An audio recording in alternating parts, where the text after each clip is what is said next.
Have another beer, buddy. Chatty chat chat chat.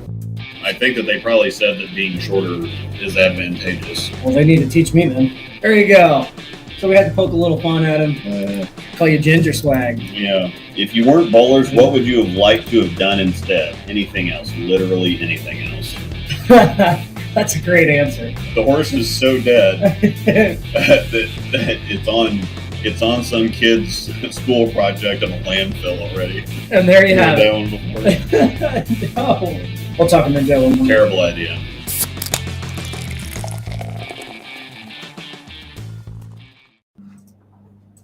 What's up?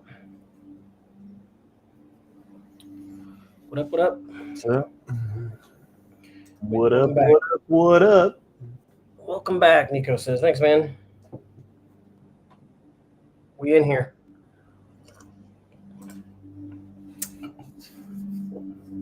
We up in here. Gonna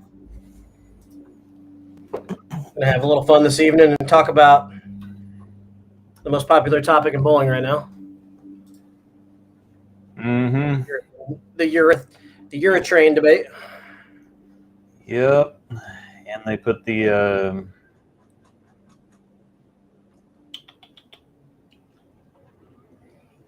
Oh, you still trying to pull the patterns up? yeah, I don't know why I can't find that group. Well, the heck. Are you looking for the patterns just to upload, or? Yeah, I didn't start doing it early enough. There we go. Wrong page. They made a page specifically for 2016 for some reason. Oh, gotcha. What was going on? Caught on my cord. I don't know why that looks Eric like Schultz, what's up, man?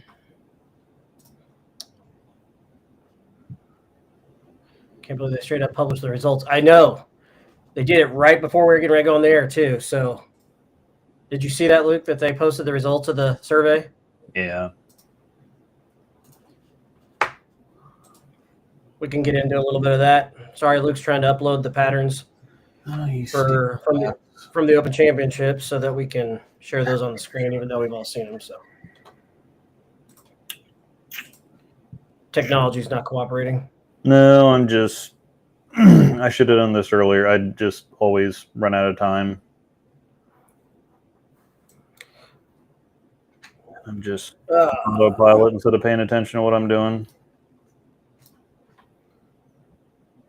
Show. Brunsnick here just for the ad click support. Carry on. Yeah. Thanks, Nikki. To get to I want to check out my Theorem Solid video for one of your staffers here, Mr. Trevor Baumgartner. I need to go read the comments on that video just to see what anybody said. The best left you've ever heard of. And the fact that you got him to actually wear a mic and go hot, that was pretty impressive. Pretty impressive. Yeah, we'll talk about USBC's witch hunt that's not so cleverly disguised as integrity. Hope you don't have too many of those still legal shirts in stock. The women's event, unfortunately, was very heavily manufactured. Why do you think that? Because the venue was there, so they had the women's finals and the 10th anniversary finals in the arena, in that big arena. Well, that was the arena that they held the junior gold opening ceremonies in, and then they told everybody they could stick around for the show for free. Oh, okay. Yeah, then that's why there were 8 zillion people there. Yeah, why not stick around and watch? So, yeah. So that's why, people are like, oh my God, this means bowling's back and bowling's in good shape, and look at all those people that turned up to support the women. It's like, well, yes and no, because I mean, we went to the U.S. Open, in Lincoln, and we were there on the weekend, like Saturday, Sunday, when there all kinds of people could have been there. There were like 5 spectators. Everybody else that was there not bowling were either reps, tournament staff, or bowler family of the bowlers. So Really? there wasn't even really that many of them. So Because you guys went up, what days was it? Like the Thursday, Friday, you said? well, it was Thursday, Friday, or it was Thursday, Friday, Saturday, Sunday, Monday, Tuesday, whatever. And we were up there for I guess we went up there Sunday, Monday. Yeah. But even the Sunday, the freaking weekend, and nobody was there. So Huh. yeah, and that this is a good point too. It was whoever decided to set up that whole the junior gold ceremony with the women's. It was very well done. It was very intelligent decision. It's just not quite what people. If people knew the facts or the story behind it, it's a little different than what people might have gotten overexcited about. But it was ridiculously well done, and it looked very good. And I got some, the throwback to some of those old shows in the the arena finals in the 90s, and then some of the stuff where they had finals at Miller Park and whatever else. So we just needed Randy to be a part of it so he could yell at somebody from the fourth deck. mm-hmm. Real class up there, kiddo. Real class. You figure it out? Yeah, I've got the patterns uploaded. Okay. Do you want to start out? Go ahead. I don't know if everybody wants to. Do we want to talk urethane first, or we want to talk USBC patterns, or? Yeah, what do you guys want to talk first here? Yeah, what do we want to do? I'm sure it's going to want to get right into the Urethane, I'm sure. Remember, Sex Panther works 60% of the time. It works every time. I need a shirt that says that, personally. Yeah, I don't care. What do you guys want to talk first? I guess we can tell them the kind of direction of the show we're going real quick. No, yeah, we start with that.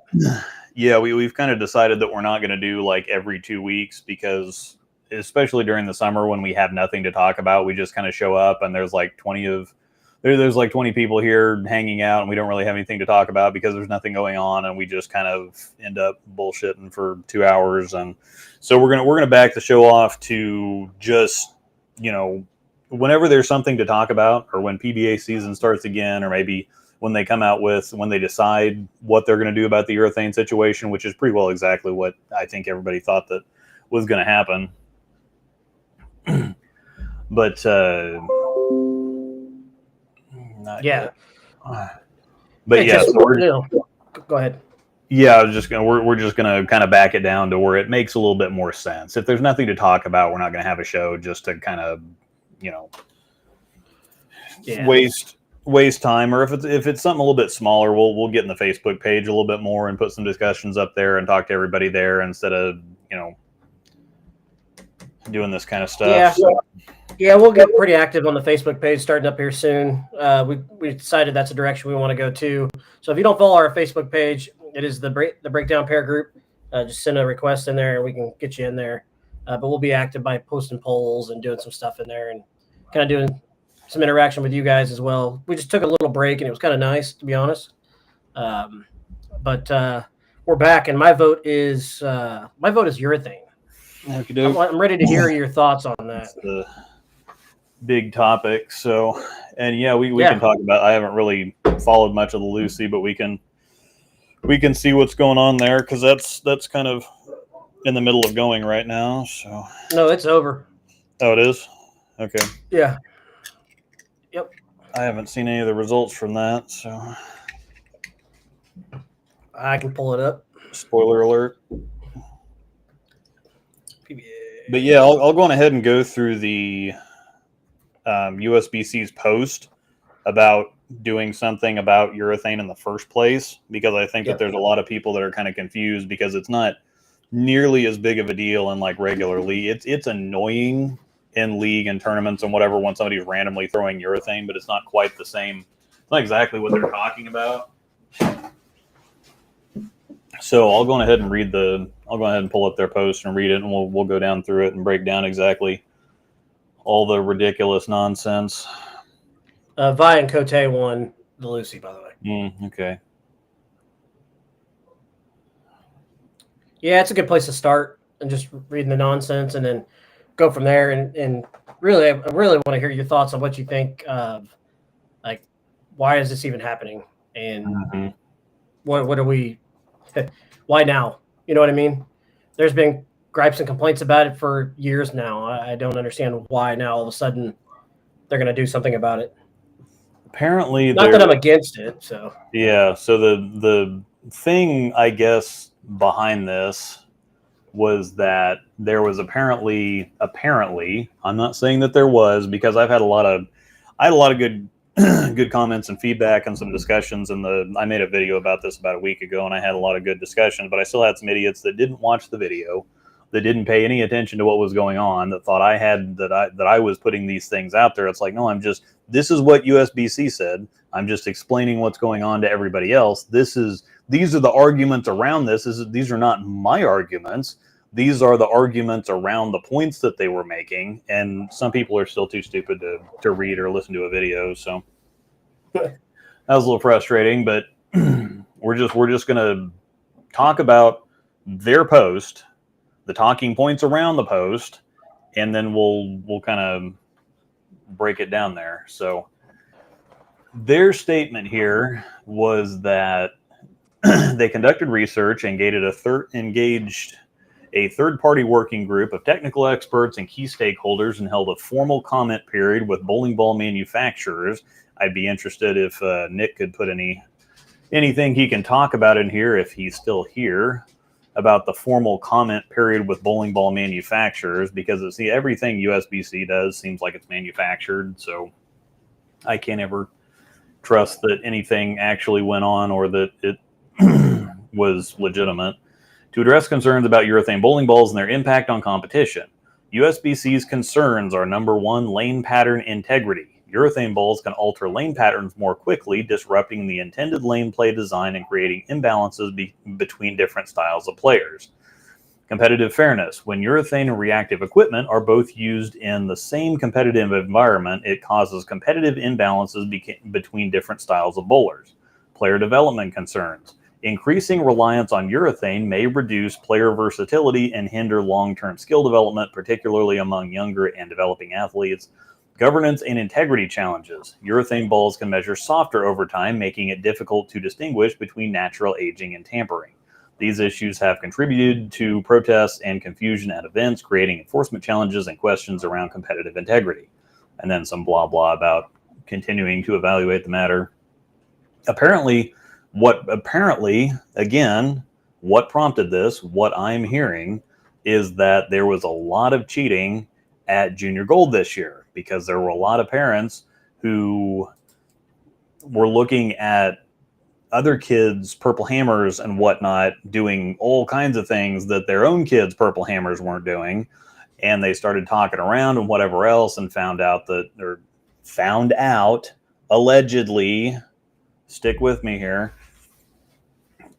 apparently found out that some kids had soaked their purples in like acetone or something to soften them up, so they were just hooking and looking amazing. And that's what the big prompt for this. It's always been, they've been talking about the purple hammer for 10 solid years now. They did go up to 78 hardness for the PBA. That didn't really seem to be a blip on the radar. It's like, okay, well, we're just going to use black hammers now, and it's okay, so it's not as strong or fast as the purple, but it's just fine.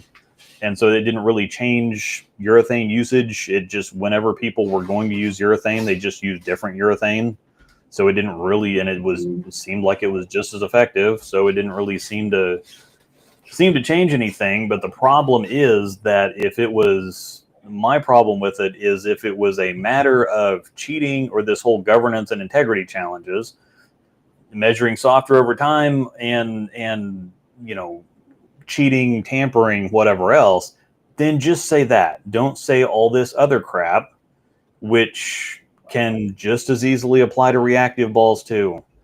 Lane pattern integrity. Urethane balls can alter lane patterns more quickly, and some people will say this is the other thing about this is they're mostly talking higher level stuff. So if you're bowling in league and you're bowling on a 20 mil pattern, somebody with a reactive ball is going to chew up the shot a whole lot faster than one or two people with a urethane ball. We are talking about when you're bowling on 45 feet, 30 mils, and you've got 500 rev rates throwing urethane balls, it gets pushed down a hell of a lot faster than you just don't pick 30 mils up with even 500 grit big flaring reactive balls as fast as urethane can push that down onto the back end.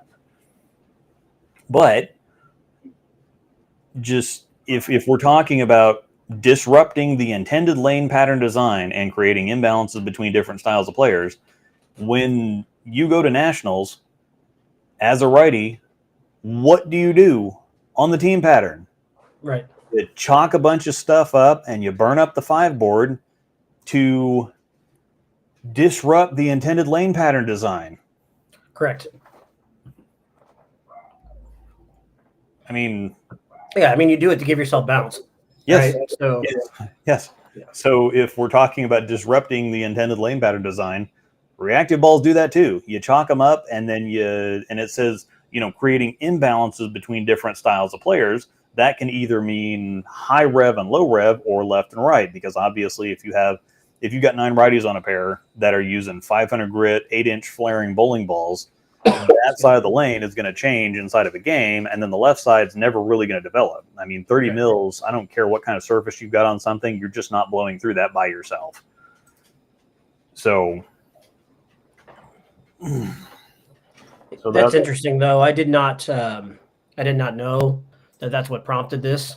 Obviously, coming right after Junior Gold ends, it makes sense that something happened there, but I didn't know that to that extent that there was allegedly kids soaking purple hammers to make them softer. Because I'm sorry, but the other thing was that there were pro shops saying that people were coming back from Junior Gold and asking them how they could soak their kids' urethanes to make them do what the other kids' urethanes were doing. I'm curious what the pro shop operators' responses were. Yeah. I would like to have been in a room for that. I would say that most pro shops are gonna say that's actually illegal, so you can't do that.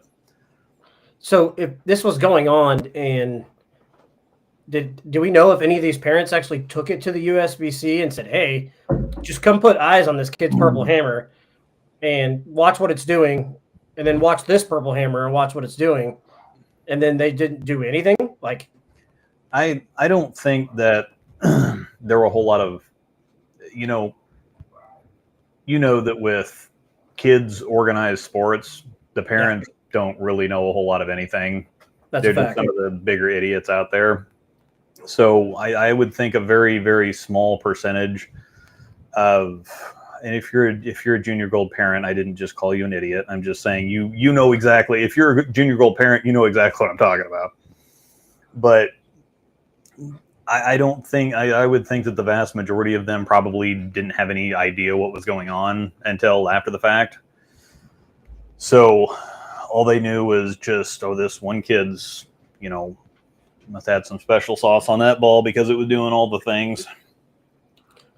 All the things that I really wanted to do, but mine can't get mine to do, type thing. Yeah, I get it. That's interesting, though. That would be their prompt response, is to bust out with that. I mean, what do your thoughts here? Unless you had some other direction you wanted to go with this. I'm just going to keep walking it down. So hit me. I was just going to go ahead. You can keep walking it down. That's fine. I just had a question on, like, what do you want to see done with it? What direction do you think they're going to go with this? Is there going to be anything? Is the USBC just going to be cool? We just saw the poll, and okay. They put the results out, and the results were exactly the results, and their comments on the results are pretty well exactly what people were expecting. So, yeah. So yeah, Igor, this is a completely random question. Would softened purple hammer look good on 10 mil or less pattern? No, it would not. We'll get there. Science. So, yeah. So, all right. So we'll go back here. So we're talking about disrupting the intended lane pattern design and creating imbalances between different styles of players. What happens with urethane balls specifically when you're on these super high volume patterns is that when it's fresh, most on something like the Nationals team pattern, when it's fresh, it's high volume, but somebody like you still has back end move. You still got punch. Yeah. But as soon as you've got two-handers throwing urethane balls, all of a sudden your ball just kind of goes 80 feet. Well, yeah. the bigger rev rates that just yam on it are still able to get the urethane ball to see the lane and dig and get through the pins. And so as you create carry down, it significantly benefits the higher rev rates in that situation. And they believe that to be unfair. Now, bowling is all about, and Rick Benoit talks about this all the time, bowling, at least on the right side, bowling is all about transition. Either managing your transition or creating beneficial transition. It's all about transitioning the lanes. And I think Belmo pointed out too, it's like he was talking to J.R. Raymond about something, is like, when is it my job to make the lanes easier? Why we're in a competition against each other? Why is it our job to try to make the lanes easier for everybody? Why is it our job to all work together to open the lanes up and break them down? If there's a way to play defense in bowling, it's to wreck your opponent's shot, basically. There's no other way to play defense. And that's why they talk trash, they play head games, they do anything that they can to get some kind of competitive advantage. And if the two-handers are getting a competitive advantage out of this by at least shutting out the lower rev players, why would you not do that? Like everybody, well, it's just poor sportsmanship, and it's what it is. No, it's not. Everybody likes seeing trash talking and whatever else, and there's a difference between things that are gamesmanship and things that are straight up dirty. But I wouldn't consider, okay, well, if I got a big rev rate, I'm going to throw a urethane ball down the track. I'm bowling somebody like Frankie. Yeah, I'm even if I didn't need to throw urethane around, I'll just throw urethane and mess with his line and let him figure it out. He's a big professional. No, not only that is sometimes. Now, I'm not going to say at the professional level because that's obviously not true. But just putting urethane on the rack can really mess somebody up mentally. Mm-hmm. I mean, that's playing defense in a different way. But yes, I mean, I know people that if you slap a purple or a black hammer, all they have to do is just see it on the rack and they lose their shit. You don't even have to throw it. You can just let it sit there. Yeah. So, and you know exactly who I'm talking about. Yeah. So, competitive fairness. So this follows with that. When urethane and reactive equipment are both used in the same competitive environment, it causes competitive imbalances between different styles of bowlers. That's just exactly what we were talking about. Urethane, when you're bowling on such heavy volumes and you basically turn a 45-foot pattern into a 55-foot pattern, throwing urethane, you're not the lower rev bowlers are just not going to be able to ever get their ball to see it through that. And then the lefties are still bowling on whatever on whatever the fresh was. So you basically got three different. So you had the fresh. So you got the fresh on both sides, and then the two-handers with the higher rev rates too. I mean, that's the other thing is everybody wants to blame two-handers and whatever, but when you're looking at somebody like EJ Tackett or Mikey Schleybaugh, there's a lot of two-handers that don't dump on it like EJ and Mikey do. And you might say, okay, well, two-handers if somebody can do it one-handed, that's fine. But if, somebody needs, using two hands to create power that they wouldn't otherwise have is unfair. Yeah. And it's like, I can see that argument, but at the same time, Bill Hall put a post out there a couple of years ago saying it's like, well, when bowling ball started, they had no holes, then they had one, then they had two, then they had three, then people used to use their index finger, just their middle finger alone, and then you started putting the thumb in the ball. So before bowling balls had thumb holes, they didn't have thumb holes. So, and that's not even to count somebody like a Tom Doherty or Mike Miller way back in the day. Yeah, that just kind of palmed it. It's like, okay, well, they used one hand, but they revved it up like a two-hander did. There's a lot of people that can palm. I mean, if they weren't palming the ball, would they have the kind of rev rate that they have? If they didn't have their thumb in the ball, and people always look at two-handers, well, put your damn thumb in the ball, but not have a problem with a Tom Doherty or they're one-handed. It's like, well, make up your mind then. Put your damn thumb in the ball. It's like, well, there's other one-handers that don't put their thumb in the ball. So what are we going to do about them? And Mikey Schlaball is two-handed now, by the way. Yeah, he is two-handed now, and there's why? Yeah, well, he's got some issues, and that's the other thing is that there's a lot of people were questioning to the longevity because it's like, well, it seems like it's just so much harder on your body, but there's a lot of people like Robert Smith went two-handed for a while to make it easier on his body. Darren Tang has gone two-handed. Mikey Schlaball has had issues with his hand. Jesse Bowers had the same thing with his hand. That's why he's two-handed again. And so there's a lot of people that are finding out that it's actually easier on their body than one-handed. So unless you're Spencer Robarge, I think that the way he gets to the line, it's going to hurt one of these days. Yeah. He just gets so low. Yeah. And he throws it really hard.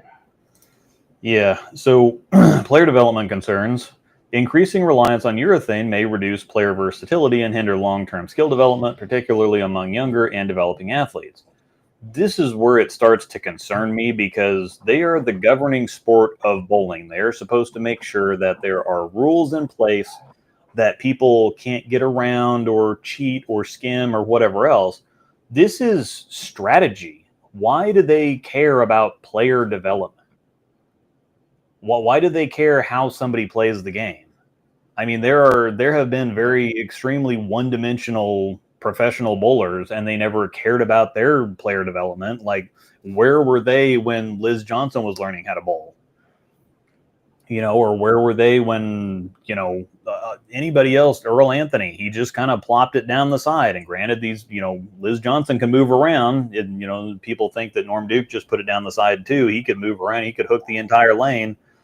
Liz Johnson could do whatever she needs to do too. But when we're talking about people just kind of plopping it down the side, why are they concerned about the player versatility? They're the governing body of the sport. They should be concerned with the rules. And if somebody can do something within the rules, how is it? It's just like when you're playing a game of football or something, and they keep giving you, a route keeps giving you an open receiver. You're just gonna, or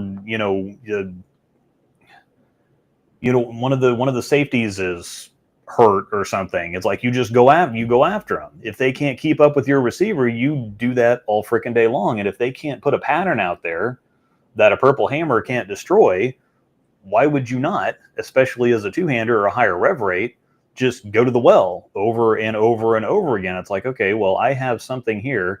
I have a 500 rev rate and can throw it 20 miles an hour. And throwing this piece of equipment allows me to just go full power without having any kind of drawbacks or negatives. I can just go full power without any consequences whatsoever. Yeah. And every single pattern they put out there lets me do it. So why wouldn't I do it? The name of the game in bowling is staying behind the line and knocking the pins over. So USBC, I think, is getting into overreach here with this is nothing that they should be concerned about or having anything to do with. I agree. Yeah. It's basically like when you have gentleman's rules in some games or sports or something. It's like, well, something is technically within the rules, but the hipsters and the others like, well, I don't necessarily like what this does to the game, so we're just going to agree to not do it because it just seems unfair or whatever. I think that's stupid. Well, like baseball, they've got the unwritten rules, right? Yeah, it's kind of like the players know it, nobody really else knows it type thing. Like they had the one with A-Rod where he walked across Braden's mound on the perfect game. It's like, you don't walk across the mound. It's an unwritten rule. They're ready to scuffle over it. It's just stupid shit. That's all. It's just pretentious.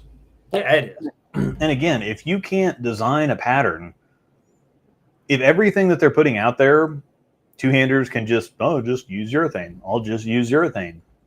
What are we doing with pattern design? You're telling me that we can't design something different that urethane just won't obliterate every single time? I'm sure they can, but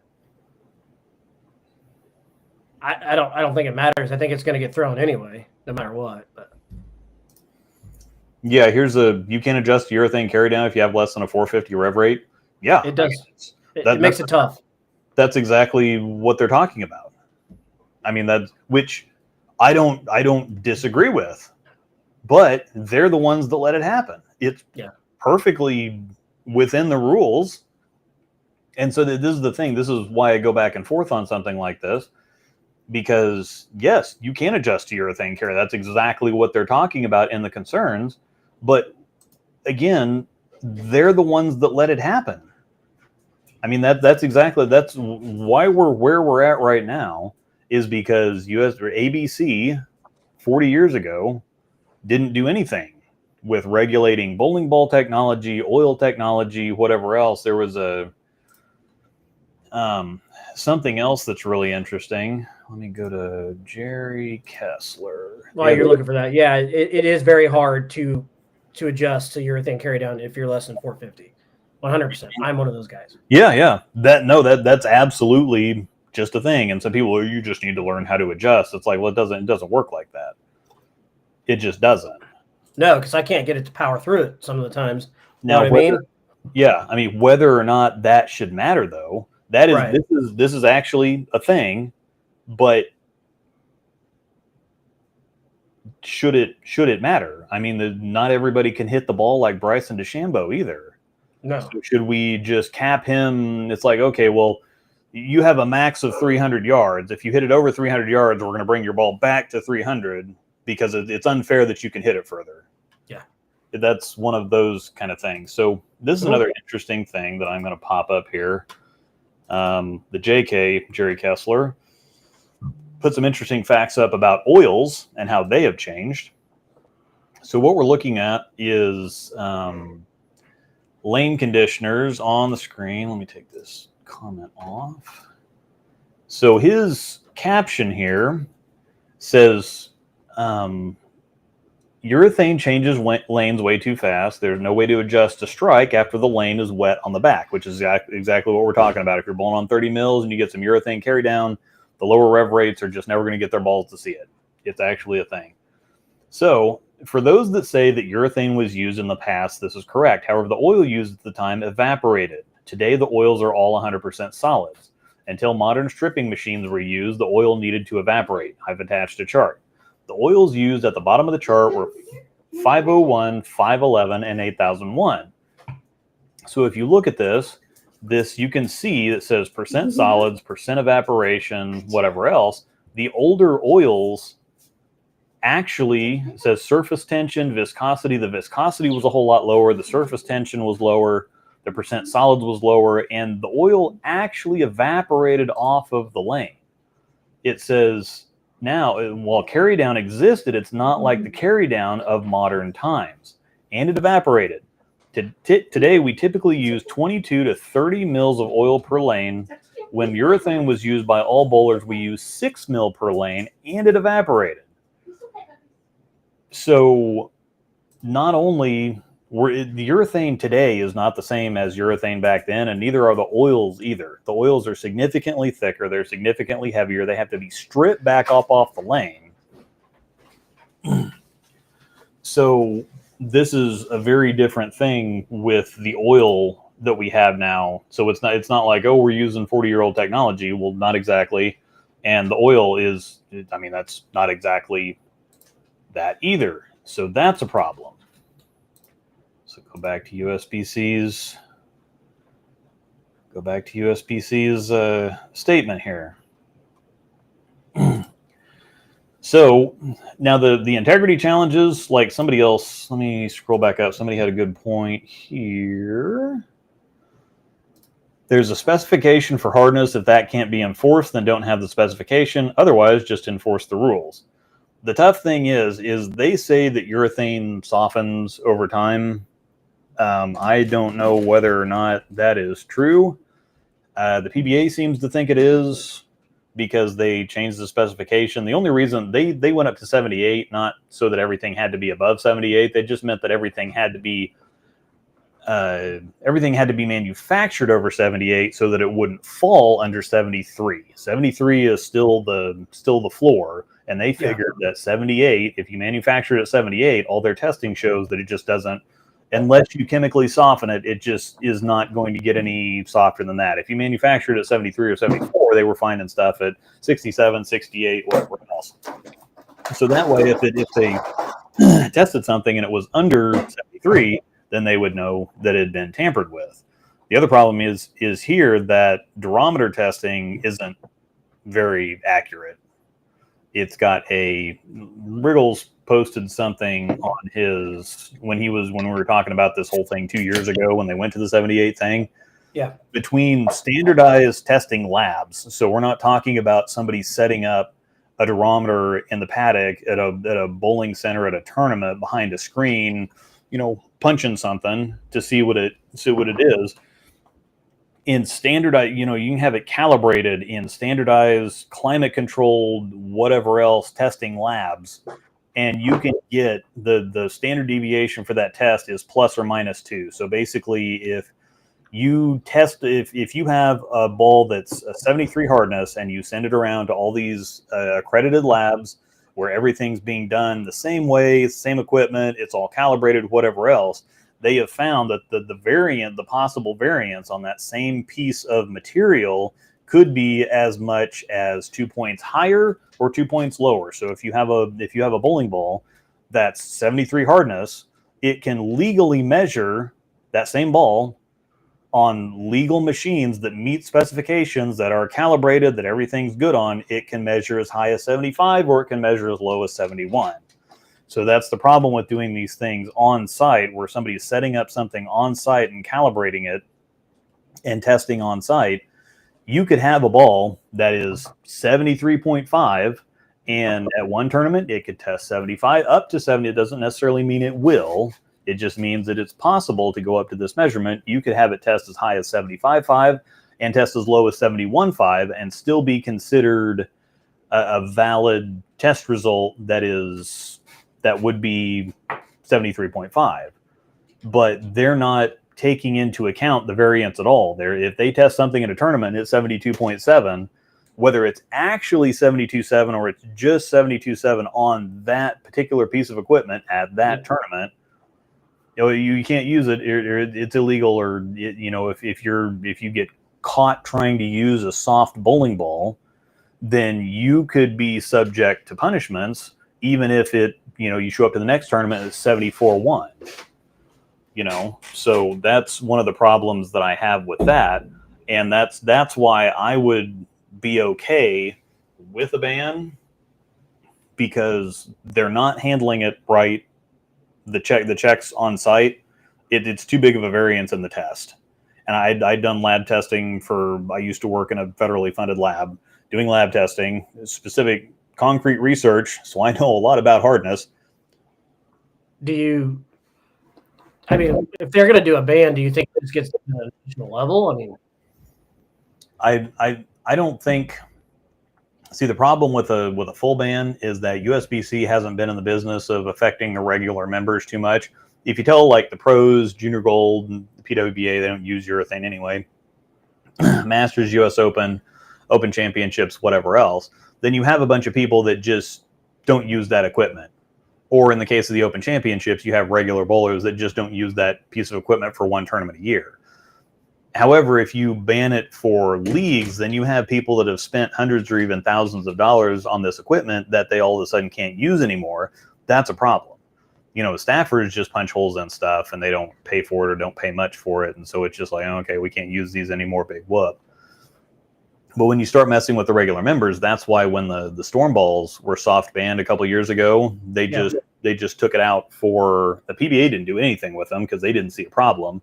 And that was the other thing, is that they were testing stuff on site, and it's like, oh, this came in at 72.3, it's illegal. And it's like, well, maybe not. It might be right on the line, but they weren't applying any kind of standard deviation or any kind of plus minus or any kind of range. They were taking it as absolute gospel, whatever they got on that one behind the black curtain at the tournament or whatever.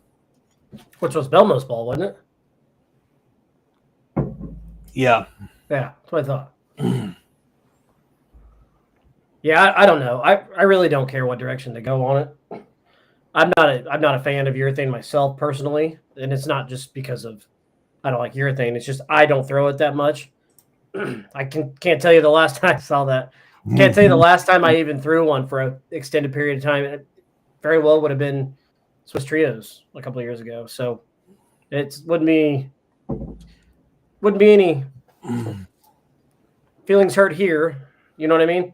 Yeah, this is another thing. Showed no increase in the size of the footprint. Now, Ron Hicklin did a really good video on this from Creating the Difference about showing what a 64 hardness ball looks like, and it just off the planet and made a very tough condition look very easy, and then he threw an actual legal one, and it didn't hook.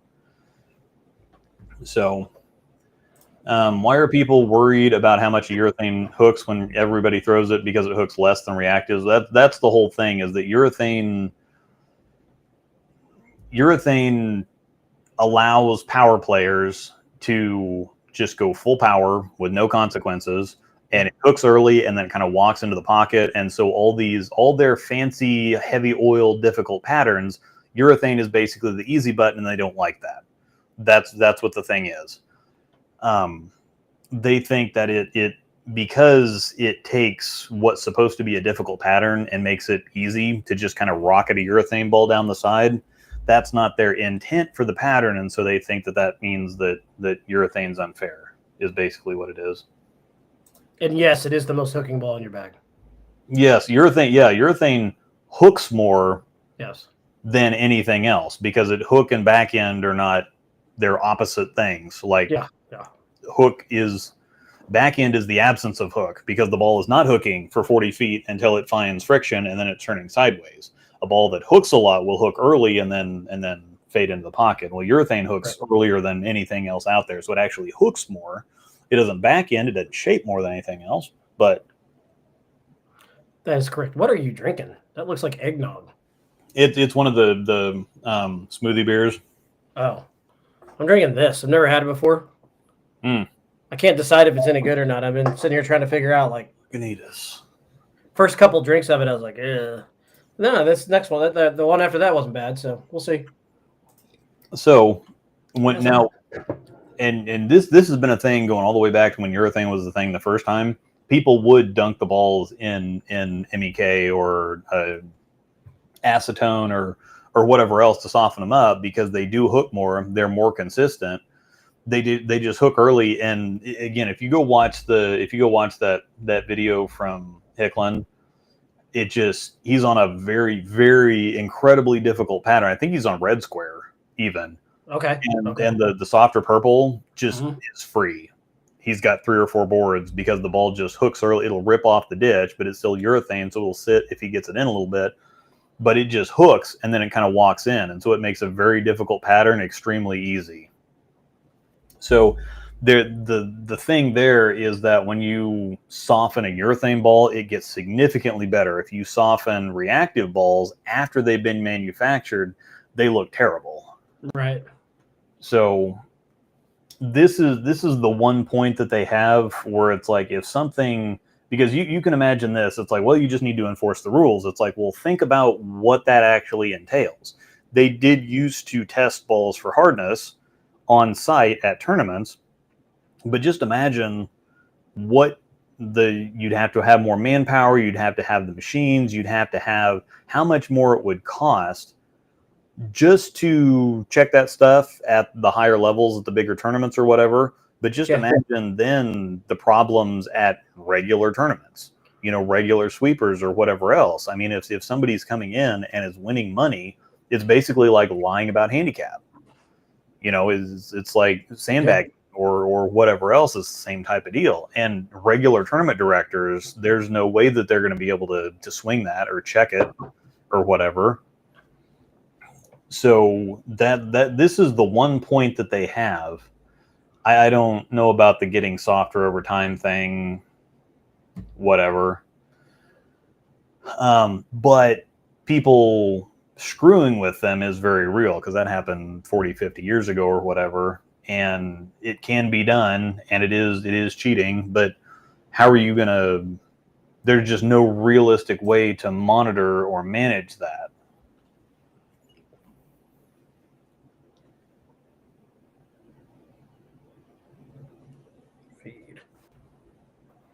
Don't mind me, I'm adding that we're live for a little more than another hour, so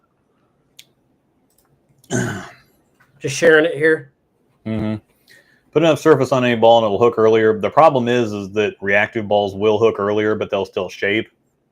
Urethane balls hook earlier and then just walk into the pocket.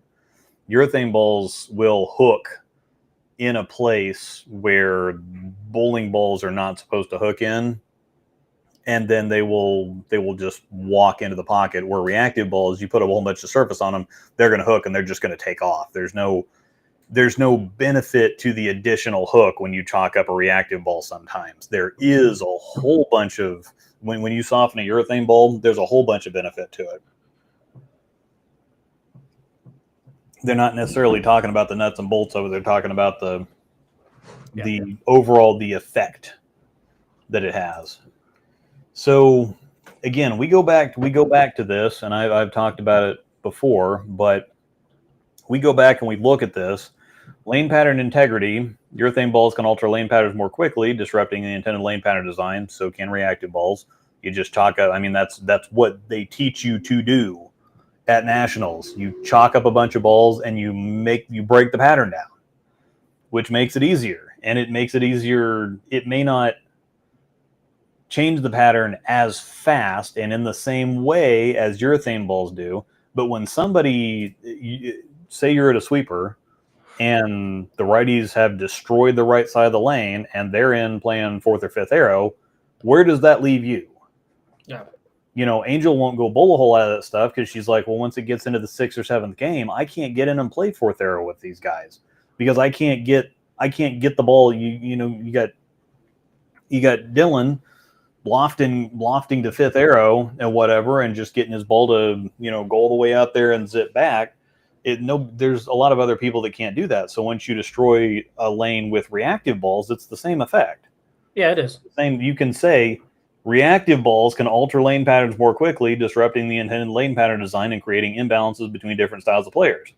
Same thing happens when competitive fairness, when both urethane and reactive are used in the same competitive environment, it can cause competitive imbalances because when you throw urethane, the reactive balls just don't see the lane anymore, and the lower rev rates need reactive balls to dig through all that frickin' soup that they put out there.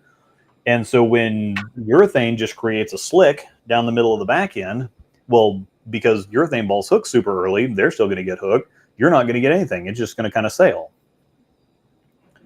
And then the player development concerns. This is nothing that they should have anything to do with. No, I agree with that. That is the governing body now. Yeah. No. Why? What they're trying to tell people how to play the game, basically. I do get the point of trying to get to, not so much trying to get the youth to stop using it, but geez, man, that's literally all the kids do. They're all two-handed now, and they literally all throw urethane.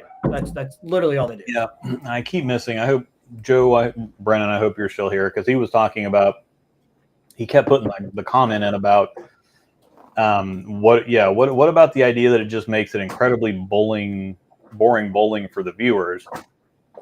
That doesn't factor into fairness for me because that's when bowling was super popular. That's all they did was throw the ball and it never hooked, and it just the pins kind of did really stupid things and whatever else. So I think that is a consideration because people say, I don't want to tune in to watch a bunch of guys just throw urethane down the side. Like, that's not fun. It's not exciting. Yeah. But what about the PBA shows, when Boog won one of them where nobody could keep the ball on the right side of the head pin, everybody's lofting gutter caps and the lane hooks more every single shot they throw. Is that entertaining to watch too? And then they say, oh, these guys just aren't really that good. Or why do they do this? Why do they tear the lanes up so fast? And it's like, well, this isn't fun. As somebody's went entitled with 180s or 180s. So it's like, well, okay, urethane. I don't disagree that just somebody just throwing urethane down the side is boring to watch. I just think it's.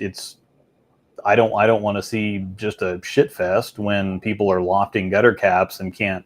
When you can't execute, I would rather watch a boring urethane fest than somebody not be able to hit the pocket because the lanes are destroyed. Like at that point, it just becomes a crapshoot. Yeah, I'd agree with that. When you have a better opportunity to score by just chucking the ball down the middle when you can't make an actual like bowling shot. You know, that to me is where it just kind of devolves and is like, why am I watching this if we're watching people just try to work angles to knock pins down instead of being able to actually play the game.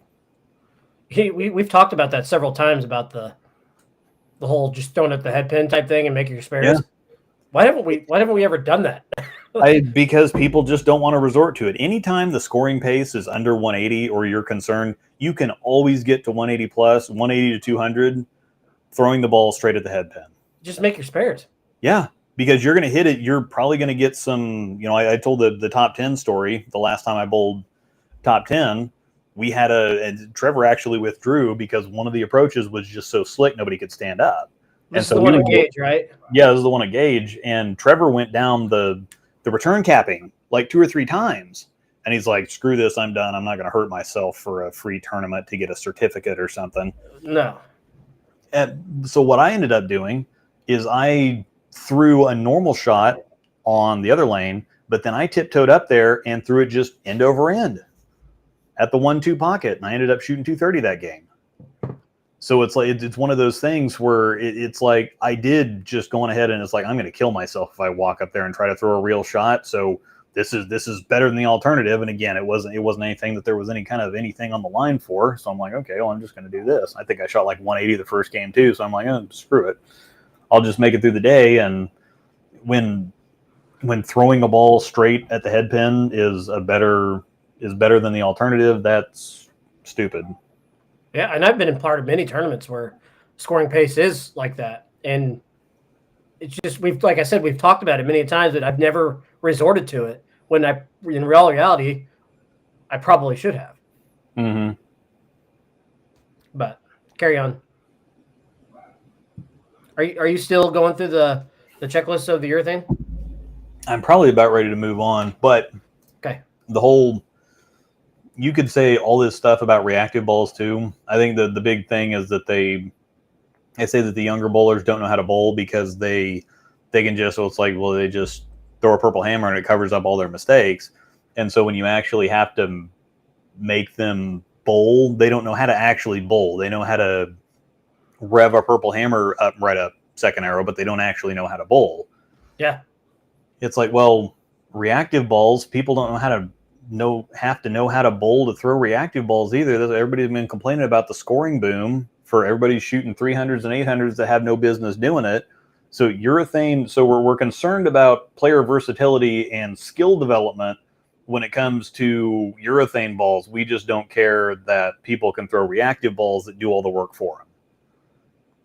So of the two, you're going to score higher with reactive unless you're on difficult conditions. And difficult conditions where urethane would be beneficial, the vast majority of the time, you're going to be more successful with reactive balls because they do more of the work for you. So why are we not concerned about that there? That doesn't make any sense. Yeah, I agree. And I'll be honest, I've been pretty quiet on this most of the time because I'll be honest, I don't really care what they do with it. They can keep it. They can ban it. Mm-hmm. I personally, like I said earlier, don't care for it too much just because I don't personally throw it very often. There's times I will throw it. I have a couple. I've got a purple and I've got a pitch black, but it's just not my thing. So I really don't care. Now, like we discussed earlier, I do prefer it not being in play, where I have to try and adjust off it and play around it because it is not fun when you have a low rev rate. Mm-hmm. But in all reality, I really don't care. But I am curious what your thoughts are on what you think is going to happen with it. What is the ultimate decision that's going to be made? Are we just going to do a survey and take data, show data and do results and then just say, okay, cool, thanks, we just were wondering? Or are we actually going to do something about it? Yeah. So the one comment that I'd have on that too is just because somebody doesn't like something doesn't have anything to do with whether it's fair or not. Correct. Golfers don't like playing in heavy rain or wind or whatever else, but at what point does it become unfair? So here's the when it starts lightning. they just put a post up that the survey results are in. They had some stupid poll that closed rather quickly on their post talking about all their stuff. Yeah.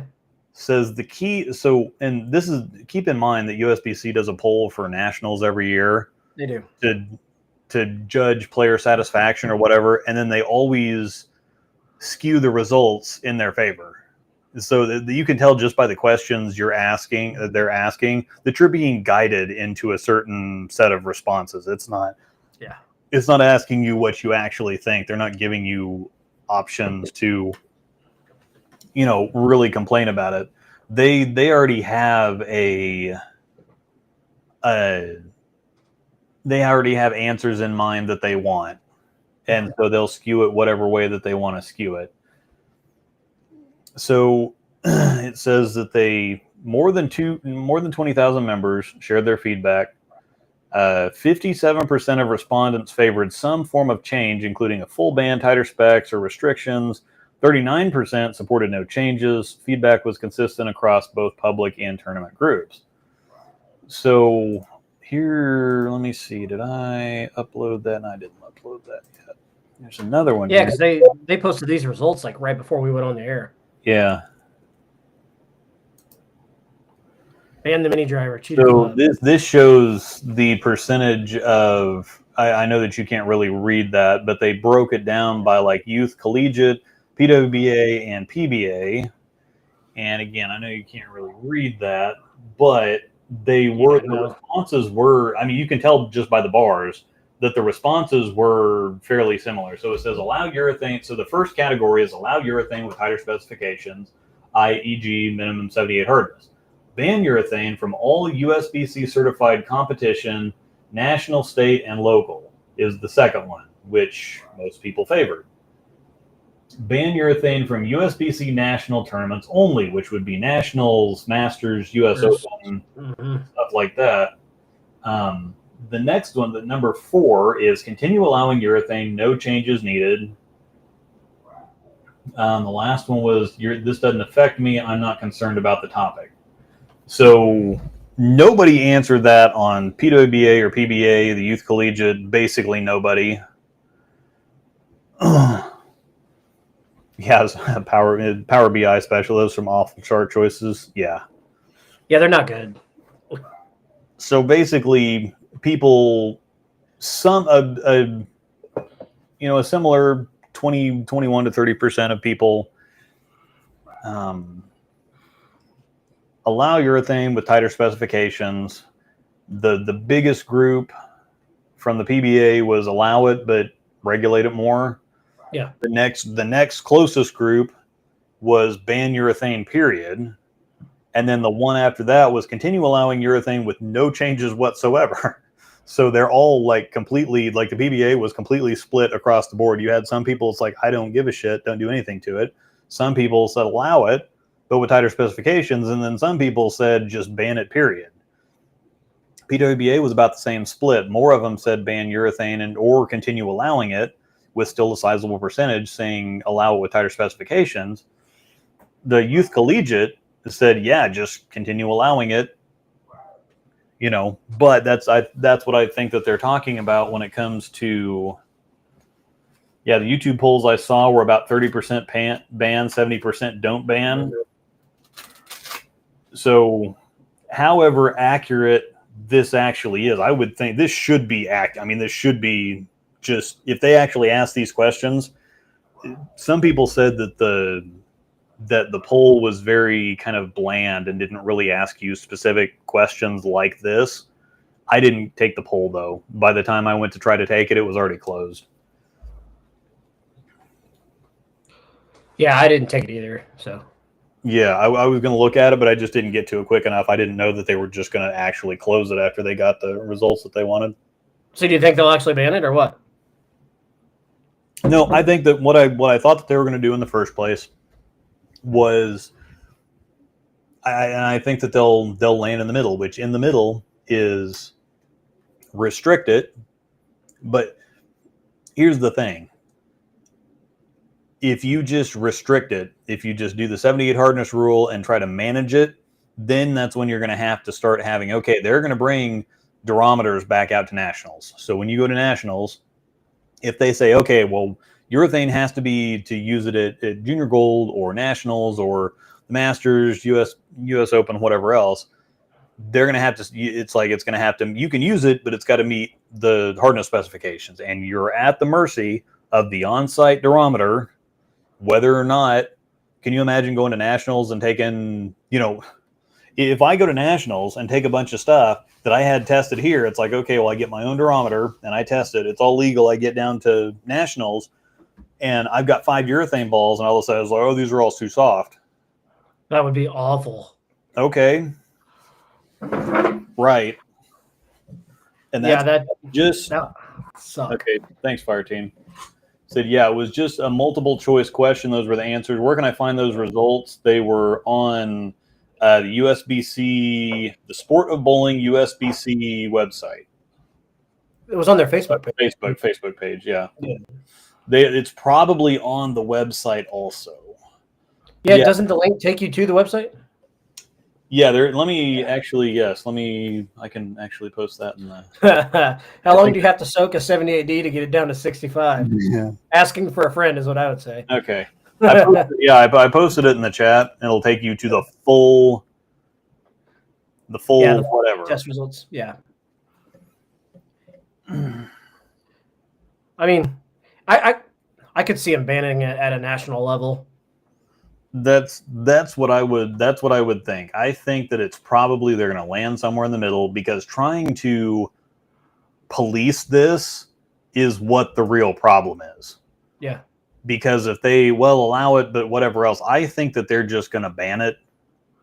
Because if they they've already done the experiment on the PBA and it didn't change anything. They're still complaining about it. They still got problems.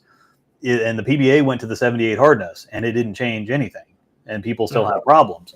But you start asking, it's like, okay, well, if you ban urethane, then how many careers are you affecting? Somebody like a Jesper Svensson that just uses it 24/7. It's like, oh, okay, so are we going to? But then again, it's not player development, but that shouldn't be their worry. Yeah, it shouldn't be their again. Yeah, it shouldn't be their concern. It's like, oh, well, who are we going to affect? It's like, well, fair is fair.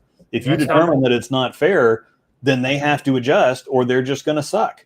Yeah, they just have to look at it and say, it's not my problem, unfortunately.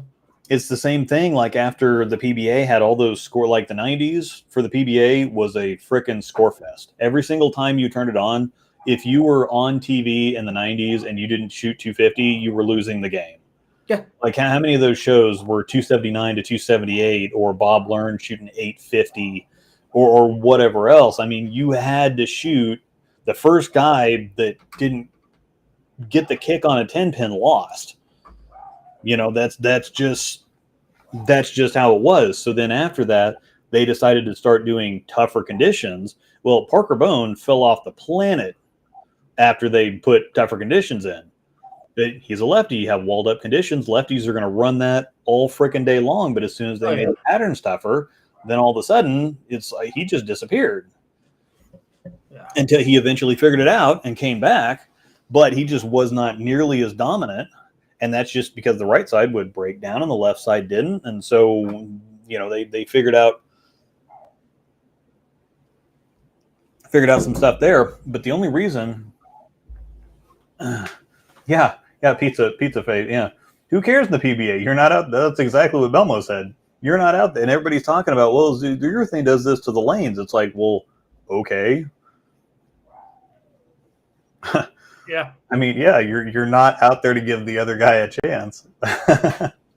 So I do think though that the right thing to do for them, if they, instead of like you talked about doing the durometer thing at nationals and all that, I think that's just going to turn into a massive headache.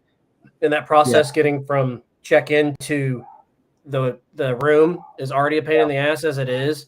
Mm-hmm. And it's just going to slow things down even more. I think it creates a bigger headache for them. In my opinion, the best move would just ban hammer it. Just say, we're just not going to do it. We're not going to do it anymore, period. But I understand everybody's opinion on it, where it lands, but I don't know. It just, to me, if they don't ban it, it's just going to turn into a massive headache. Yeah. And that's exactly the problem. So I do think that they are going to ban it, but just for the higher level stuff. So they're going to do exactly what they did for the storm balls. They're going to ban them for the higher level stuff: Junior Gold, Masters, USBC, the Open Championships, Junior Gold, whatever else. But everybody in their regular leagues and other tournaments are still going to be able to use them. Yeah. Which hey, is that makes my decision easier if I know I got to take Yeah. ball to nationals or not. Yeah. So, but they let this happen because my big thing is, so ABC used to have there was over 9 million members of ABC, which is now USBC after ABC, WIBC, and YABA all merged. They had 9 million members. So if you're a business person, you're looking at that going, how do I monetize this? Because Budweiser sponsored a bunch of things because they wanted their piece of the pie. So that's when it's like, okay, well, we got 9 million people. What can we sell to them? And it turned out being bowling equipment. So it's like, okay, well, we just have one kind of bowling ball. What if we had more kinds of bowling balls? Then you get 9 million people. They're going to be buying bowling balls. So you start making bowling balls. You start making all kinds of other gadgets and whatever. And the problem is that they made bowling balls that hook more. And so instead of just letting the bowling balls hook more, it's like, oh, we got to put more oil on the lanes. So you put, and again, it was in their best interest. It's like, well, if we're making all these bowling balls that hook and nobody can throw them, then nobody's going to buy them. So we got to make sure that people buy the product. So we put more oil out there so that people can throw these big hooking bowling balls. And so then it chased its tail for a while. Bowling balls hook more, you put more oil out. And because there's more oil out there, the bowling balls hook more. Well, now it's not enough for the bowling ball to hook more. You need more rev rate to get the bowling balls to hook even more because there's so much oil out there. And so on and so forth. Well, eventually you get to a point where I guess it popped back. I was reading an article about it, but I guess the urethane started popping back up around 2007, 2008, when they had these super flat, difficult conditions that the reactive balls were just too sharp for. And it's like, well, I got an old urethane ball from 1970s or 80s or whatever else, and I'll just throw that because it's more controllable. And so I can still just shit on it, and it'll just kind of walk down there and walk right into the pocket, and I'll just take the lane out of, how often take the lane out of play. That's a bowling saying. You take the lane out of play. Yeah. So they started using urethane, and then all of a sudden it's like, okay, we found out there's a market for this on tougher conditions, because what are businesses always looking to do? Find a product that there's a niche for. That's what you are trained as businesses to do. You find the want and then you make the product. You don't make the product and try to sell it to people. You find an area where a product fits and then you make the product for that. That's the easiest way to sell something, because there's built-in demand. You don't have to worry about trying to sell the product if there's already, there's natural demand for it. So you make urethane balls. Well, now that we have all kinds of oil out there and difficult conditions, rev rates have gone up, whatever else, all of a sudden urethane balls, there used to be a penalty for having a high rev rate. Everything would just hook off the planet. Yeah. And that used to be the problem for two-handers too 10 years ago. It's like, gosh, I got to get my ball speed up because everything just hooks too much. Everything hooks too much. Two-handers were all playing fourth and fifth arrow and whatever else. Well, now you have something urethane that you can just dump on it and it doesn't really move. And so now, instead of, you can just grab a urethane ball and just hit the living piss out of it. And so it's like, okay, well, I think that's why we have the two-hander surge now, is because all the kids can just throw purples on anything difficult and keep it in front of them. And so why not have a 500 rev? Well, and just turn the living piss out of it, like you said. Yeah. And they're kids. You know what they're going to want to do? They're going to want to get up there, throw it hard, and yam on it. Yeah, they're wanting to hook the shit out. You know why? Because that's sexy. Yeah. So they have a piece of equipment, because this whole thing has chased its tail for 30 or 40 years now. Mm-hmm. They didn't regulate anything. They let it get there. So that's the reason that we have 500 rev rates dumping on urethane right up second arrow on all these patterns. That's why it exists. That's why we have the problem. And if they ban it, you can just drill short pins. You know what I mean? Why not just drill short pins and take the nationals? Yeah. And so I'm not going to put all these up, but so there's a lot of comments in the feed here that are basically saying, okay, this looks like a Storm versus Brunswick thing. So that's what, if you look at USBC's post, it's like, okay, if there's concerns about cheating and urethane getting softer or whatever, stop there, because everything else can just be reactive balls apply the same. There's no difference up until you get to the cheating thing. Right. So just the extra nonsense around it makes it seem like it's more of a witch hunt, because Brunswick has the purple hammer and nobody else can replicate that. And then it's like, okay, well, 78 hardness. So it's like, okay, we have black hammer. It's still the gap gets even bigger, because at least Storm has the pitch black, which is not a purple hammer, but if that's your second option, you're not terribly disappointed about that, because the pitch black's a pretty good ball. Yeah. The IQ 78's a piece of shit. It has its moments. It's won some tournaments for some guys, but the general consensus is that if you can drill a purple or a black, there's no reason to drill a 78. That's what the real story is. If you can drill one of those, you're not even, it's like, oh, okay, cool. Screw that. It wouldn't make any sense to drill one. Mm-hmm. It's just going to roll. It's going to be like a turd compared to the others.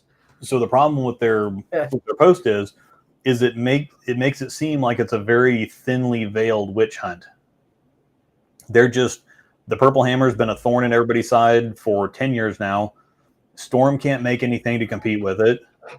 And so it's just seeming like, okay, well, purples are all over the planet. It's Hammer's number one selling ball every single year, because it's worldwide. Yeah, I mean, you see pictures. They have videos where they'll go to a tournament overseas, and somebody has taken the video, and they'll just go from pair to pair to pair, and it's like 12 purples, 12 purples, 12 purples, 12 purples. That's all they throw.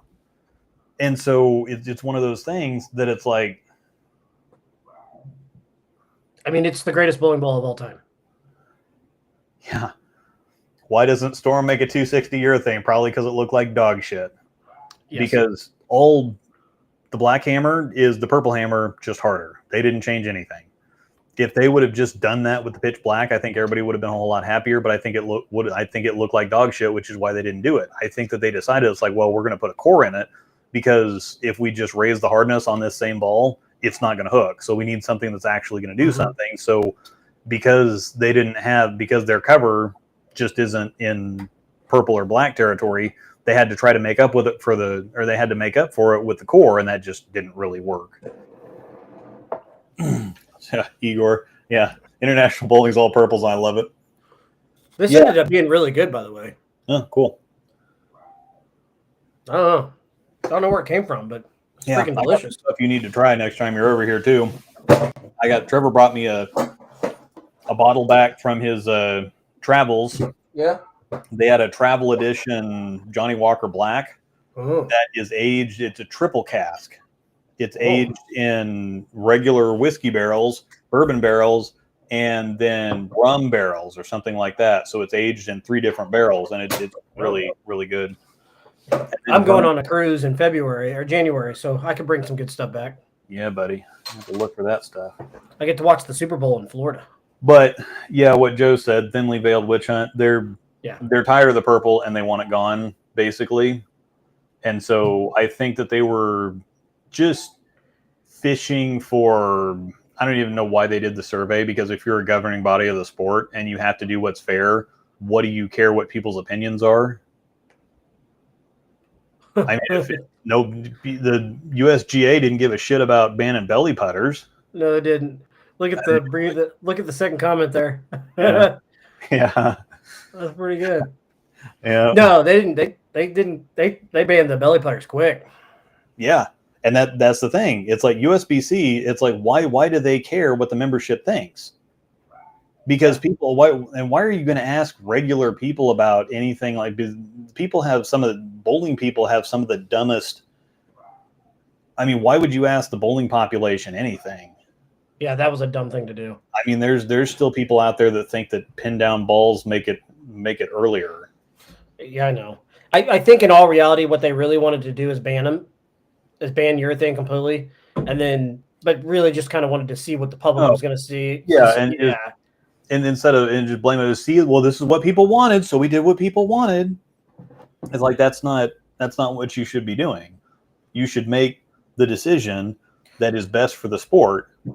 regardless of what people say. That's what your job is as the governing body of a sport, to make the unpopular I mean, if you're making popular decisions about something, that's what leadership's job is, to make the unpopular decisions, because people's opinions create problems.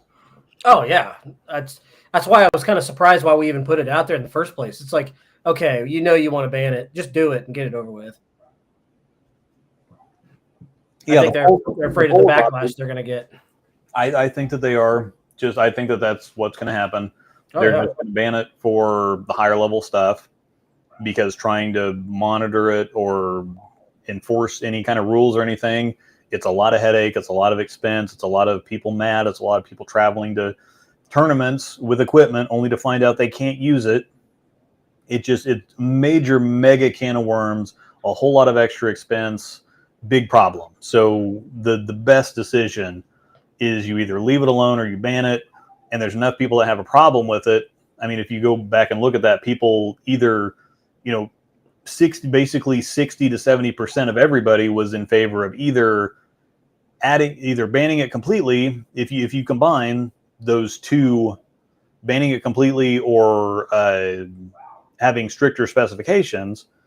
That was 2/3 or more of the total response to everything. There was only 30-ish%, 20, 25, 30, 35% of people that said don't do anything to it at all. Yeah. And so if that's the case, I think that it is going to get banned for higher levels. USBC doesn't give out awards. No. Sorry. Yeah. Yeah. You think had awards for voting in the poll? Sorry, I didn't mean to interrupt you. I just was laughing when I saw that. No, yes, exactly. The USBC was just asking for permission to ban, hence the poll. 100%. I couldn't agree more. The ban is coming. Yeah, I think so. But I think it's going to be, they'll announce it here before all the big tournaments start back up, like nationals and. I think it'll be a January 1 thing. Yep, I agree. So I agree with it. That's fine with me. I don't have to worry about taking a urethane ball to nationals. I take one. I always take one just in case. You just never know. Yeah, that's gonna suck for you. You're a lefty. Yeah, I know. I'm just not. It's not gonna. Well, I think that there might be, because the other thing is that when urethane started getting popular again, that's when you have all these awful patterns that started coming out, because it wasn't enough to just have a tough pattern anymore. You had to have them brutal to withstand. Otherwise, if they're kind of easy-ish patterns, urethane's just going to run over them. And so you had to make them brutal. You had to add a whole bunch of volume. You had to make them just awful to keep the scoring pace down, because you were basically planning on, well, everybody's going to throw urethane, so I have to make them just awful to keep the scoring pace down. Yeah. So I think that if they do ban urethane, they can go a different direction with the with lane conditions. Yeah. But I don't know why they haven't done anything about it before now, because it's like, okay, urethane's been the purple hammer's been the easy button on anything tough for 10 solid years. You're telling me we can't come up with something different? And that kind of brings me to all their problems. If you just say, so we're going to ban urethane, what does that really solve? You still got, if you still look at their problems, you still got lane pattern integrity. People are still going to, if they can't use urethane, they're going to try to break the lanes down more. And so that's still disrupting the intended lane pattern design, which is going to cause competitive imbalance between different styles of bowlers. And then if you have increasing reliance, there's a lot of people out there that if you put a plastic ball in their hands, or a lot of people, if you put a urethane ball in their hands, they can't do anything with it because they're used to reactive balls doing all the work for them, which reduces player versatility and hinders long-term skill development. So if they're doing all this to urethane balls, they need to do it all to reactive balls too, because all of these problems that they're talking about are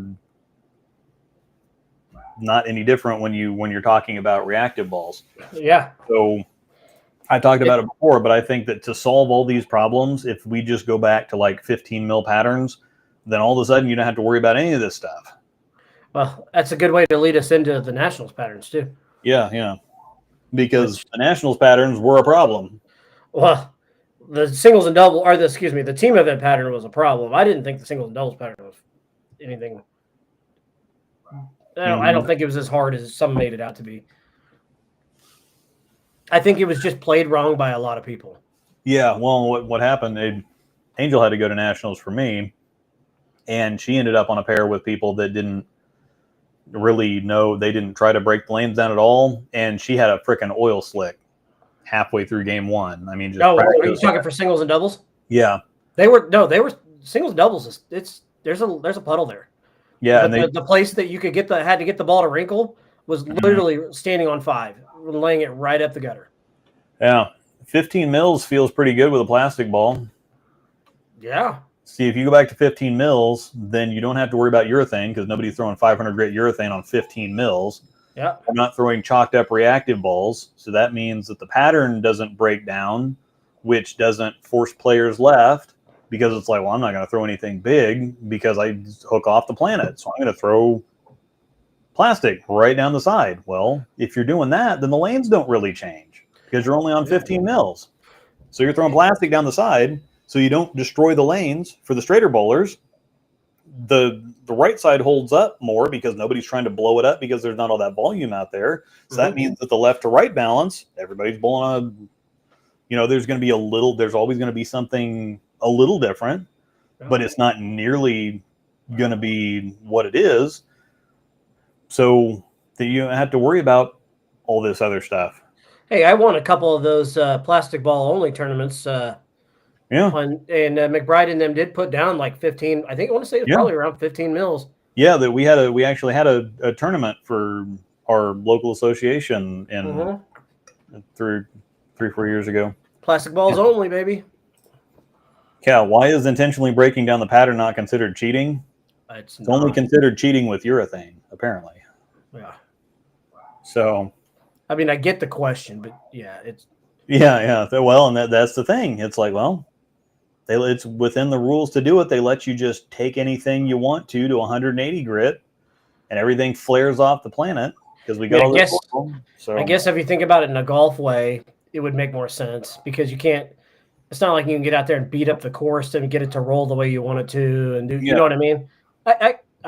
I get it now. That makes sense. Yeah, but it's like getting out there and taking a wedge to somebody getting on the green and taking a wedge and then beating a bunch of shit. Beating a bunch of holes so they can't get. So it's just going to jump over the.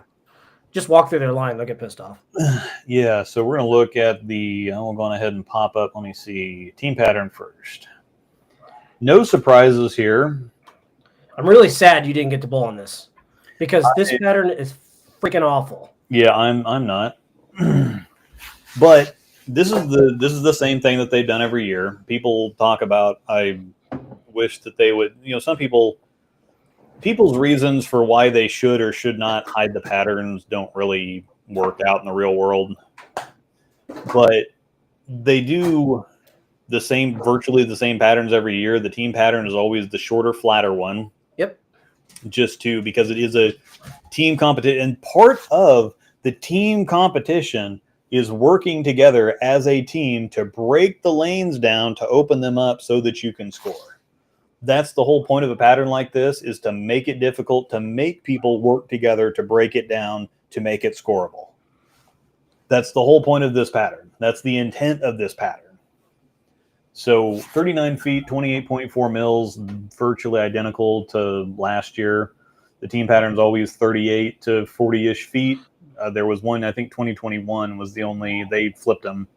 They had the shorter, flatter pattern for doubles and singles. But historically, if you go back and look at all the older patterns, all the team patterns are somewhere around 38 to 40 feet and about 28 to 30 mils.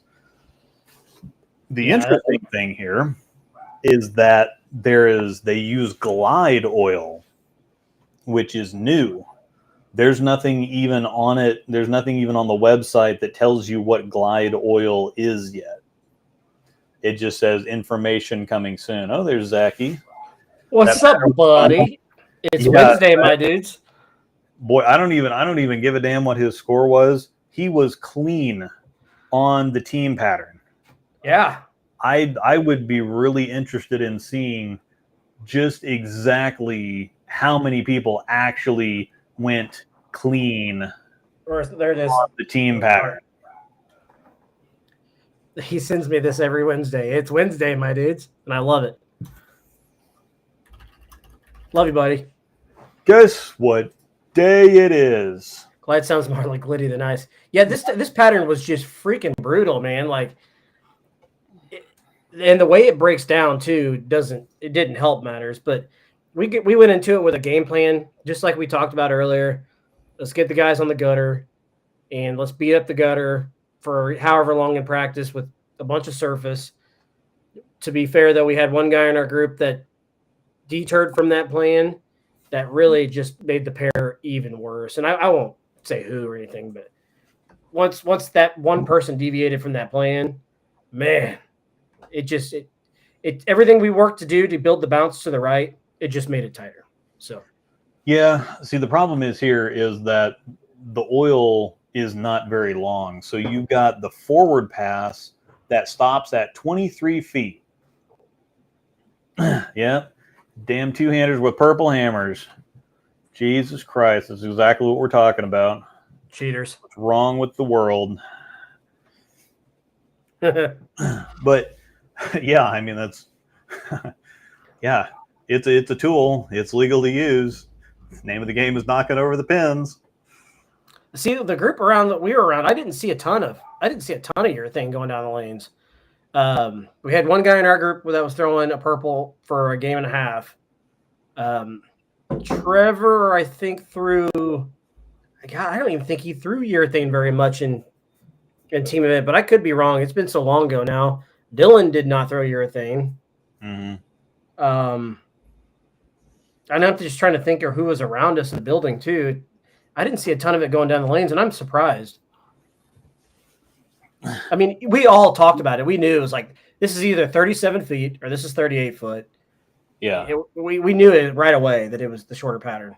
Here's the problem is that, again, the forward pass is 23 feet. So you got 28 and a half mils, which is a shitload of oil. You're oiling to 23 feet on the forward pass. And then let me see, distance, total oil, 28 feet. You're starting at 28 feet on the reverse pass. And then you've got a buff up to 39 feet. So you've got just a shitload of oil in the front of the lane, and then it is buffed.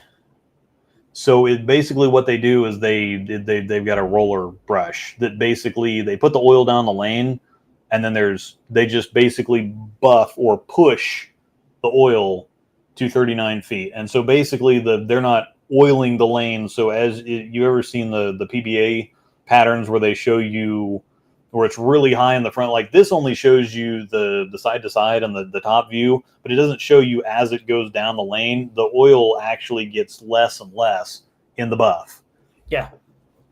So that's what makes it really tricky. So the ball is, if you're throwing a bunch of surface, it's going to glide for 25 feet, and then it's going to really pick up if you get it inside. But this is very tricky with the angles. So I would say that this was very, very tricky. If you get it going a little bit right, it's just going to hang because of the volume. If you get it a little bit in, well, it's going to start reading in that buff.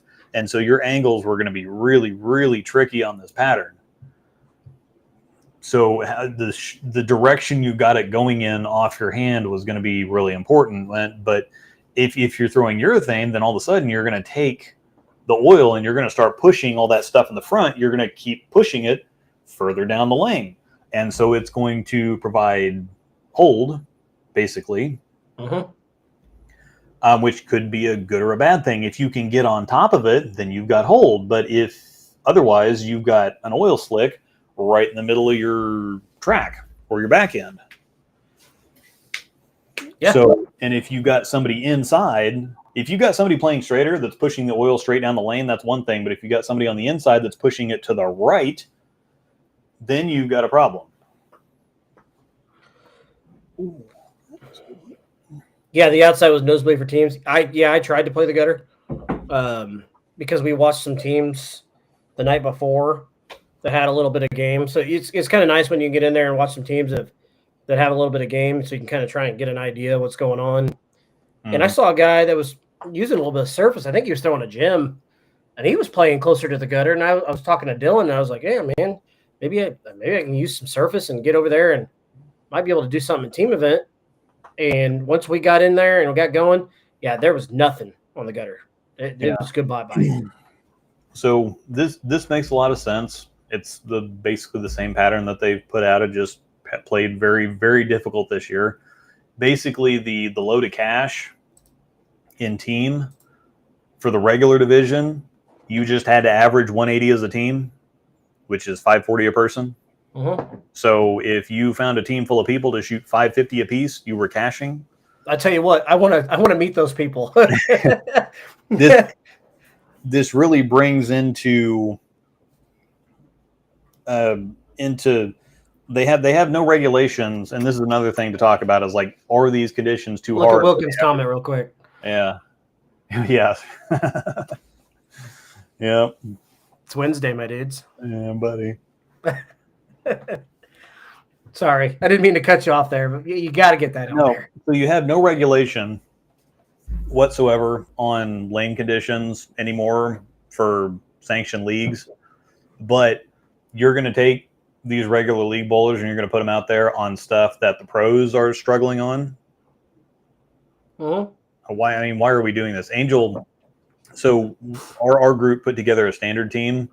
Waslow and Strickland found a couple of 50-ish people, 50-55, just a couple that bowled, and it's like, hey, we're putting together a lower division team. Do you guys want to go bowl? They'd never bowled on anything like that before, so they just show up with their regular league balls, and oh boy, nothing hooked, and nothing hooked, and nothing hooked, and nothing hooked. So why are we? I understand that some people will say, well, it's a tournament. It's the biggest tournament of ever. It's the biggest tournament of the year. Yeah, you want to make them tough. It's like, well, making them. There's a difference between making them tough and frustrating pros. Like, if people that do this for a living are having issues out there, then what are we doing to the regular league bowlers? Like, what about that makes them want to go back? What about that gives them any prayer? And even furthermore, is there's already people that have hey, issues. buddy. Sorry, he's leaving. See you, man. Yeah, Love Island. Enjoy Love Island, buddy. I mean, there's already people that have problems with pros being out there in the first place, which I don't have a problem with it whatsoever. It's an open tournament. And if you don't think you can compete, then just don't go. I mean, there's a difference between making them hard and making them impossible. Yeah. And I watched a lot of good players while we were there that just look lost in that pattern. I mean, it was awful. Well, that's the problem. Completely awful. Yeah, I mean that's the problem too. Is if you make them, the tougher you make them, the more benefit that you're going to have for the pros.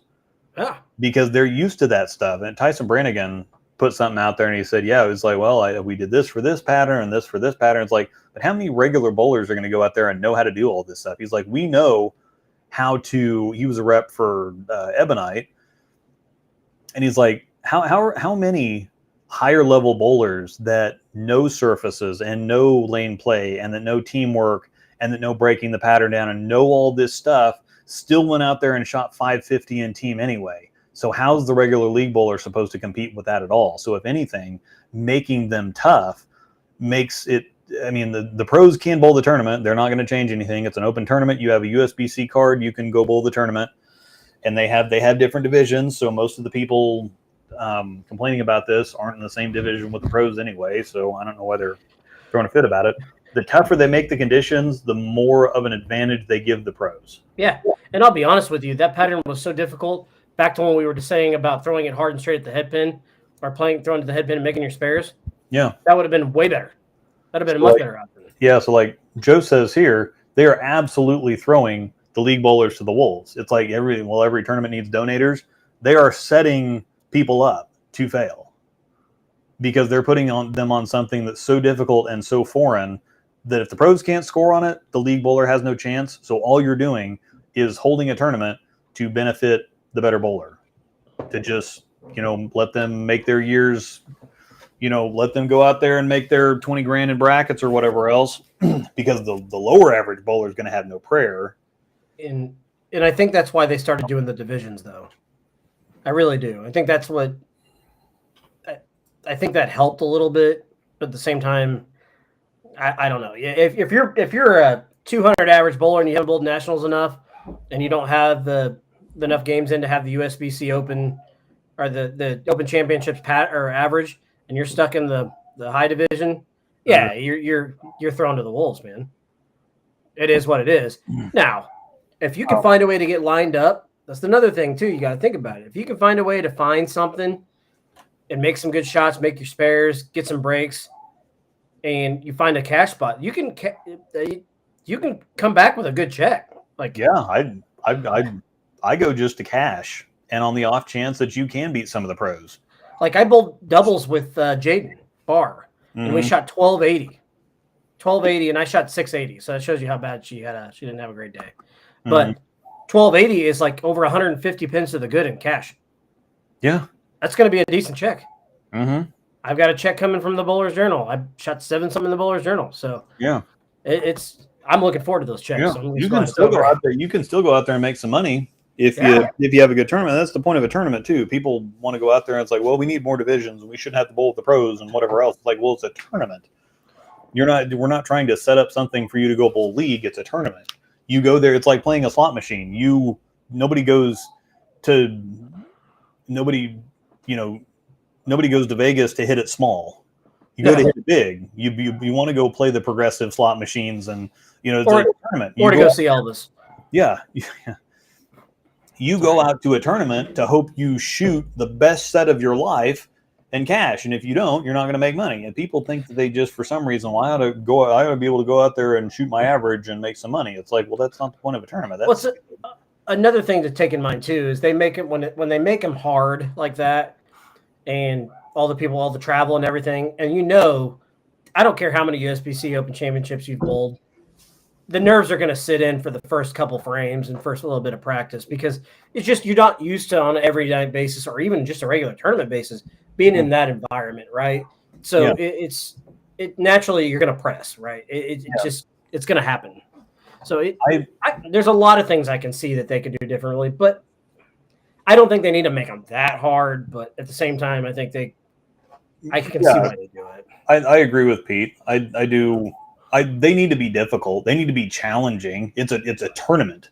Again, that's just what I was saying. It's like it needs to be challenging. That's the whole point of a tournament. But to be so brutal that the pros are struggling to 550.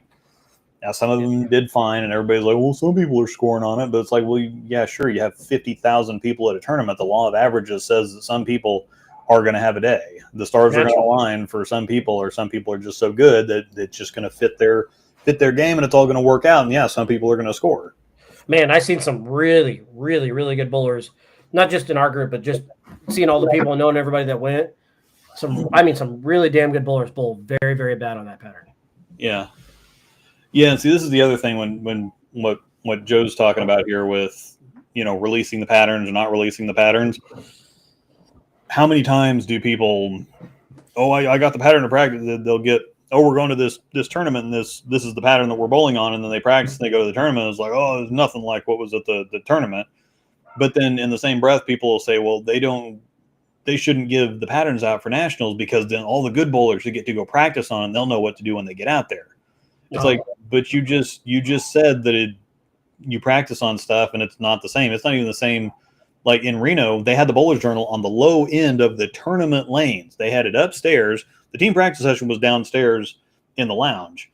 The Bowler's Journal was up on the low end of the tournament lane of the frickin' house. And the Bowler's Journal, with the same lanes, the same machines, the same oil, everything, did not play the same as the tournament lanes. Yeah. So if anything, releasing the patterns is going to confuse people, because they're going to get the patterns and they're going to practice on them, and I've got a game plan. Then you go out there and then the tournament's not going to play like it because of the large amount of variables. And again, the glide oil is not even out yet. Yeah. So it's just like the Bowler's Journal. Bowler's Journal is on the singles and doubles pattern, but it's like this year was in a totally different venue, 20 minutes away, and then they hook a shitload more than they in the Bowlers Journal in the venue where they're at than what they do in the building. The building itself, there's a flood. And let's not miss the real point of the tournament in the first place. It's a fundraiser for USBC. Oh, the Open Championships? Because get this. Yeah. So the reason that we can't do photos or video or whatever else, the hush-hush on the media stuff, is because they didn't used to charge this much, but now you get, it's $200 a pop if you want your event videos. Yeah. Because 10 years ago, cell phones sucked. You couldn't just exactly set a cell phone up on a table and get your event. You could, but it would be really crappy. Now you can set your cell phone up on a stand on the table and get like crystal clear, amazing video. It's like, well, how do we make sure that people buy the videos? We ban all the media. Yeah. Well, how do we make sure then that, well, let's hide the patterns too, because the Bowlers Journal is the double and singles pattern. And then we have a team practice session. So if we give the patterns out, well, people aren't going to bowl. They still would bowl the BJ because it's a side tournament. So either way, but there's a whole lot of people that just, well, I want to go bowl the tournament to get a look at the pattern, or I want to go bowl the team practice session to get a look at the pattern. And the biggest racket of all is brackets, because anybody that has run a tournament know how that works. You have 8 people, you get in so many brackets. They put 8 people in a bracket, and the bracket pays out 25 for first and 10 for second. Well, 8 people, 8 times 5 is 40, not 35. So they're taking in $40 and paying out $35. So for every single bracket they run, they make $5 on that. For 4.5 solid months, 20 hours a day, 50,000 bowlers in the tournament. They had over that because they had 11,000. They almost got to 11,500 teams.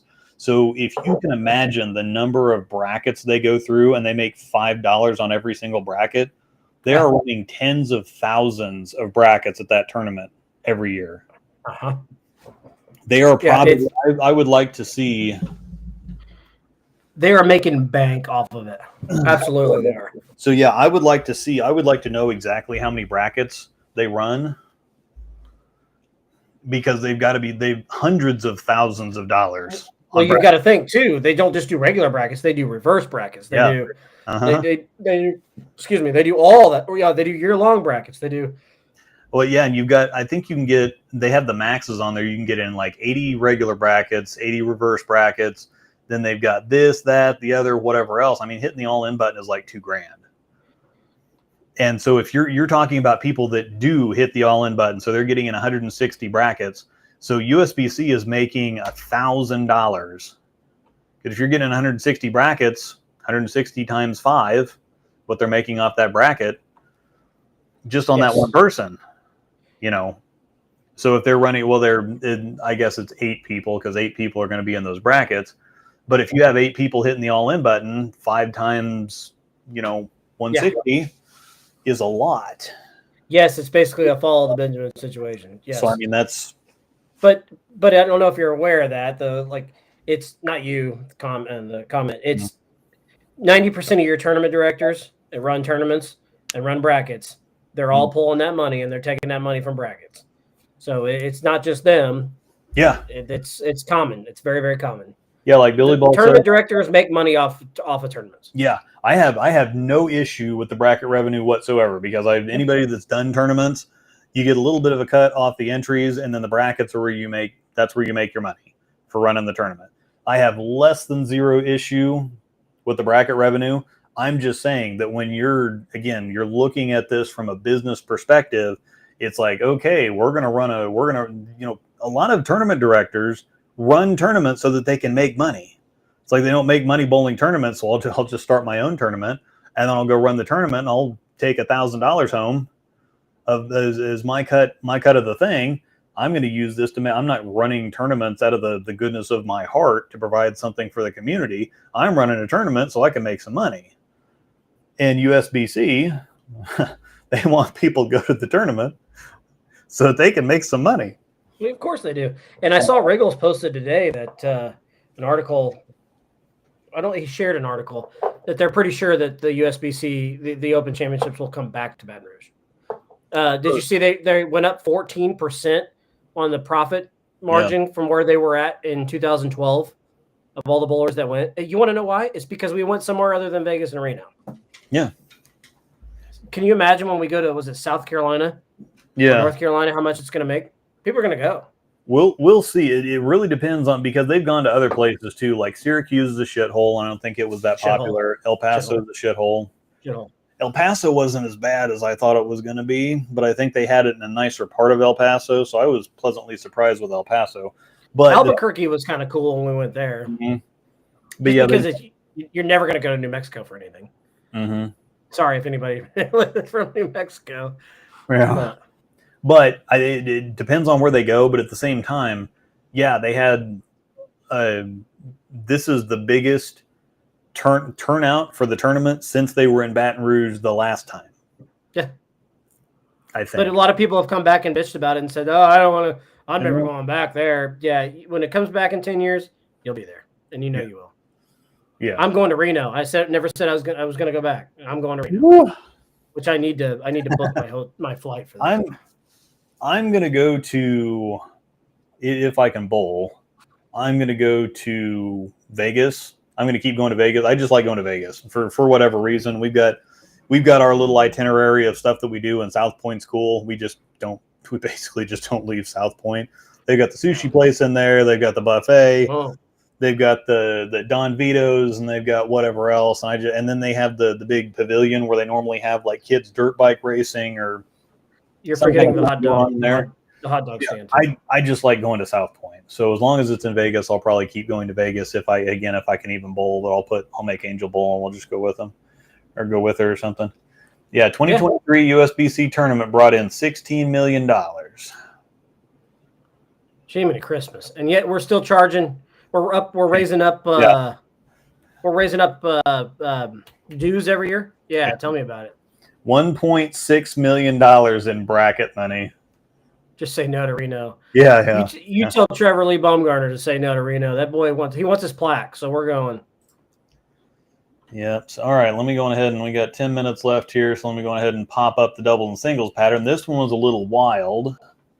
There's speed bumps. Yeah, there's a speed bump, and it's asymmetric. Yep. I like this one. A little bit more volume on the right side, and I think that this one, 43 feet, 30 mils, and there was a speed bump, and then it hit the end of the pattern, and so we oiled to 33 feet on the forward pass, and then 24 on the reverse pass. So only 10 foot of buff. That's an average length buff. So I can see why this actually played pretty okay. The ball would start getting a little traction toward the outside, and then that speed bump would get it to hold or walk a little bit more. So yeah, if you got it going right, it would probably wiggle. But if you played kind of directly at the pocket, you'd have a nice little. Everybody that I seen scoring and where I was at too was literally on top of the gutter, standing on the gutter, laying it on the gutter, and I was using an Effectour with 2000 grit. Mm-hmm. And it wasn't just a light 2000. I beat it up pretty good. Yeah. And that's what I threw at the Bowler's Journal, and it's what I threw there. Actually, going from the Bowler's Journal to the center, to the arena, we'll do the quotes arena, there was like infinite amount of hold there. It was nice. It was nice. Mm-hmm. As when we were in the Brunswick booth, that's what they were saying. Guys aren't just blowing this thing up because there's so much hold. If you play them right, it's going to feel like hold. If you play them wrong, it's going to feel like there's a puddle there and you can't get the ball to hook. Yeah. Does that make sense? That's what happened to Angel. She had the people that were with her that she was bowling with just didn't know what they were doing, and so she just ended up with an oil slick and just nothing hooked. Yeah. And we put every single ball that she was taking on the resurfacing machine before she left, so they were chalky, and she just couldn't get anything to move. But I mean, you're talking about 43 feet, 30 mils. The regular league bowler taking their stuff out there is not going to be able to, like Angel. One of the people that they went with quit. She said that she had an old injury that was flaring up or whatever, but she quit like a game and a half in. And then her husband wanted to quit too because he was just frustrated because they're just regular league bowlers showing up with their regular league stuff, bowling on pro volumes. Yeah, you can't quit though. So yeah, I know, but it just people go out there if you go out there and the conditions are so brutal and demoralizing that it's like they're never going back. So if they were they first timers then? Yeah. Yeah, they're first timers. They're never going back. So I think that they would have more people go to the tournament if you didn't have to take 8 bowling balls that are all chalked up and put all kind. There's a lot of people that just want to go bowl the tournament to go bowl the tournament, and there's a lot of people that go and they bowl and they know that they're going to suck and they just go do it anyway, just get out of the way. But $2 super chat here. Going from Mr. Harris, going to Vegas and Reno is getting gold after 42 Open Championships. Yeah, I know. Excuse me. I know. Cool. I haven't seen that come through yet. I didn't see it on. I've got it on my laptop that's to the left. Oh, yeah. Normally they pop up in here too because it's supposed to be popping up what I get on YouTube. Maybe it's just there's a little bit of a lag. Yeah, and I did get to see the Chad Murphy while I was there. By the way, we were bowling the Bowler's Journal. Either one of our first or I can't remember. We bowled it several times, but we're just standing there, and I'm there with Lockwood, myself, and Trevor and Dylan, and I happen to look over and I see him walking. I'm like, look at Lockwood. I was like, is that Chad Murphy? And he goes, that is the Chad himself in Lockwood's voice, Yeah. And I'm like, the hell is he doing here? Yeah. There was a good look going like 20-12. So the people throwing urethane blew it up. Throwing urethane on that pattern, on the singles and doubles pattern. If you're throwing urethane on that pattern, ooh. Yeah, Angel had to go right up 11. She didn't have any margin for error, and Angel did really well. She shot 560 in singles. Surprised she couldn't move further right and go even more. Standard. Well, yeah, she couldn't move right because the ball just wouldn't pick up and do anything. She had to play close to the pocket to get the ball to actually. Oh God, really? To actually finish. So yeah, she had to be right on top of it. But again, she shot 560 in standard because she's in the standard division. So she is really? Yeah, she ended up having the high set for the group. I guess somebody shot 550, and then she tied with Ramsden at 540 or 537, I think, for the high sets in the team competition. And then doubles and singles.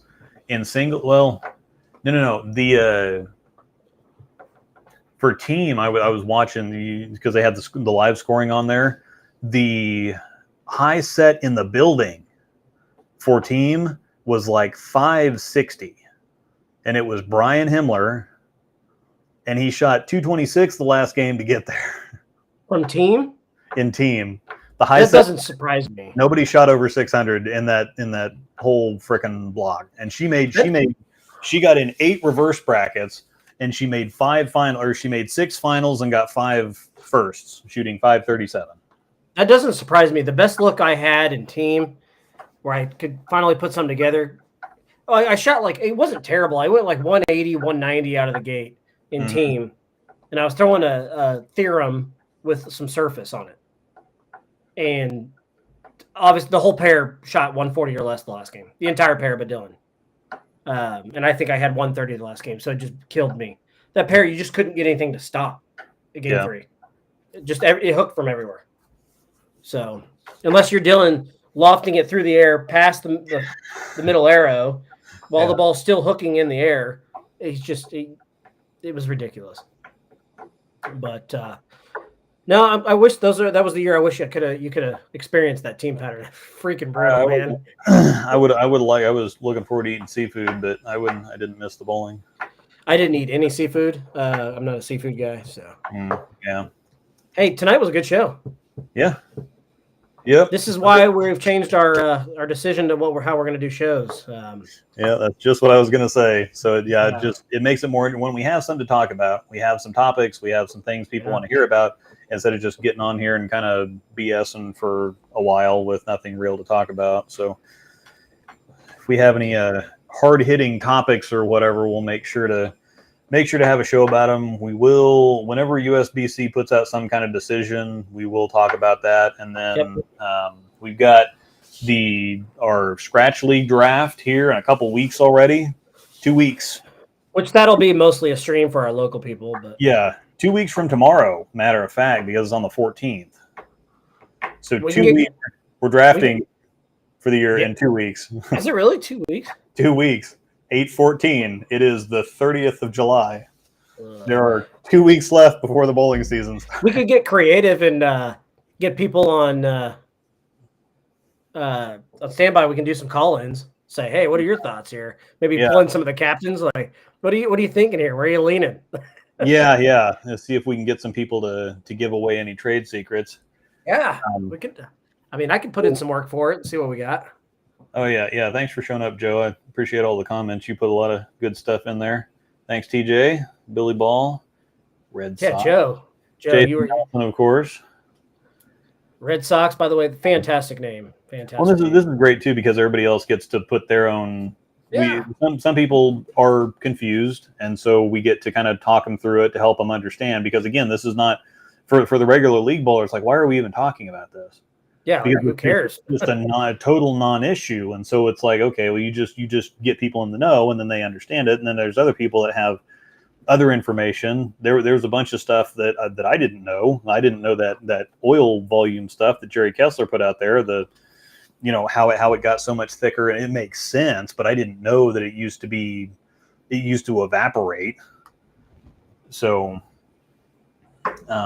TJ, I'm not sure when they're going to make a decision. It seems like their statement that they put out said that they would be making it. It says it seems like some.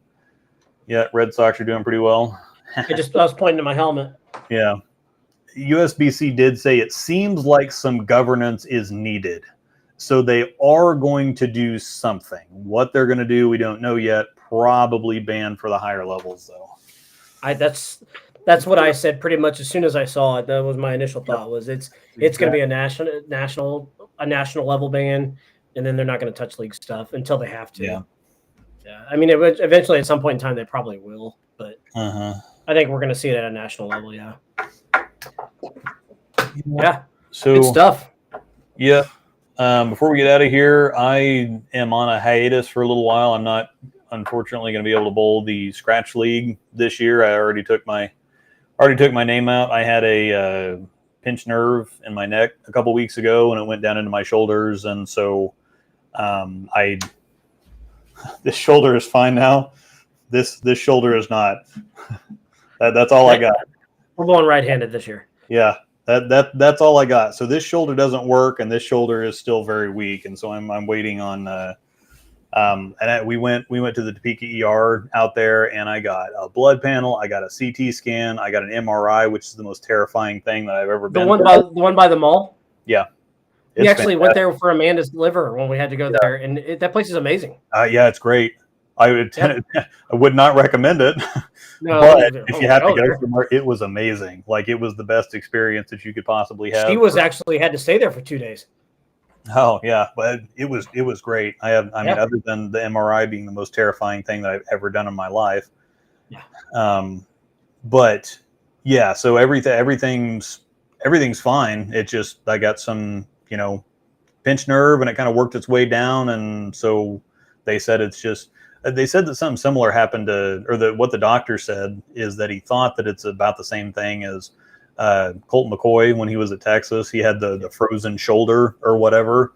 He just got something. He got hit weird or slept wrong or something or whatever, and then his shoulder just didn't work. And he said it's just there's some miscommunication with the nerves there, and basically it's like hitting your funny bone or something along those lines. It's not the same thing, but it's basically the intent of you just got a little stunner, and so I'm just kind of waiting for nerves to wake back up, and then we'll see when. So I can't bowl the league this year. That's why Angel had to go to nationals. Then we bowl our Friday mixed league, and so I'll just hop back into that whenever I can. But it'll be a year off. Hopefully I can go to Tulsa. I think I might still. Angel might have something to say about this, but I want to go to, even if I can't bowl, I still want to go to Tulsa because I want to go eat that Mexican restaurant. Oh yeah, I and the want to pizza go place. Yeah, the Mexican restaurant, the pizza place, and just hang out with everybody. And it may be weird to go down to a tournament that you're not bowling in, but it's like, Not really, because all your friends are there. yeah, that's the thing. I don't care if you hop in the car with me. I don't care. The MRI. So they put you to, so they did a brain, because they did a CT scan, and then they found something that said, well, this could be a problem. It could be just like a little blip on that didn't show up right or something, but we want to do an MRI to confirm it. So they lay you down, and the MRI is this long cylinder shaped thing. And so they lay you down on this table, and then they completely immobilize my head because the MRI is like super crazy accurate. And so they have to completely immobilize you. So my head goes in this little kind of cutout. Like I can't even. I can't I've even. Had one. I've had one. They suck. I have to shampoo my head with the other hand because I can't get this arm up high enough. But so yeah, they lock you in there, and then it's loud as all shit. It sounds like a jackhammer, and it sounds like if you turn the speakers all the way up when you used to sign into the internet, sign into AOL in the days of dial-up. Yes. That's what an MRI machine sounds like. Yes. And like jacking it up to 11,000 on the or 9,000 on the volume. But so then those are awful. They lock you in there, and then they put these foam pads in there to keep my head stable, and then they put like this plastic mask over top of you. You've got some like cutouts for your eyes, and then breathing, and then the table goes into the machine, and the wall of the machine is like 2 inches from your face. And so it's like you feel like you've just been buried alive. And it's yeah, no, it sucks. Just instant panic. And so I just close and it takes like 30 minutes. That's the other thing. It's like they don't put you in there and run the skin. It's not like an x-ray at the dentist's office. It's like, oh, put this heavy thing on you, and then okay, I'm gonna go run the x-ray or whatever. It's 30 minutes of tunk tunk tunk tunk tunk tunk. I don't even remember what I had it for. Rough. But I had one done at one time, and I was like, this is awful. I don't like this. Yeah, so that's why Trevor Lee Baumgartner is. And I'm glad you got to golf with me at least. Yeah, I'm glad I got through the golfing thing. I turned my neck wrong at work one day, and it's like, oh that don't do that again. And then my neck just stiffened up, and then I'm like, okay, well I just aggravated something, and I'll give it a few days to calm down. It never did, and so I went to the chiropractor and got adjusted. And then by then, it started working its way down on my shoulder, my left shoulder. And then all of a sudden, I'm compensating with the other side, and it just kind of worked. By the time I got adjusted a couple times, it worked its way around, and so well, look forward to having you back. I think you'll make it back by Tulsa, since you're not going until October, but I'm going twice. Yeah. I'm going in September, and I'm going in October. So yeah, we got several, and actually he's going to do it in November. So it's not October. November. Yeah, it's going to be like November. The weekend before Thanksgiving, or no, the weekend, like Black Friday, like the weekend of Thanksgiving. So if anybody is in Tulsa that watches the show, I will be down there the weekend of September 27th. Yep. And then Luke and I will be down there together the weekend after Thanksgiving. So if you're around, come say hi, and love to see everybody. Yep, and I think I'll whether I can bowl or not. I want to make the trip. We'll see if it actually we can do it. But yeah, I definitely want to get down there either way. So good deal. I like it. But thanks everybody. We will at the very least be back in a couple weeks to kind of give the rundown. And probably 2 weeks from tonight would be that Wednesday right before the draft, and so we will have the draft list and be able to talk about everything. And so it's more for the people here, but the idea of a scratch draft league is just even if you don't know the people, it's still a very interesting concept that's just very fun to think about. So, and you can, if you want to, get the idea and take it somewhere local to you, you can do that too. So it's a lot of fun. Come join us. It's been a great show. So I'll say we'll be back in a couple weeks, 13th. Yeah, I'm good with that show. And thanks everybody for hanging out. Hope you learned something or didn't learn too much. Freaking USBC. Yeah. But thanks everybody for hanging out, and we'll see you on the next one. Bye, guys.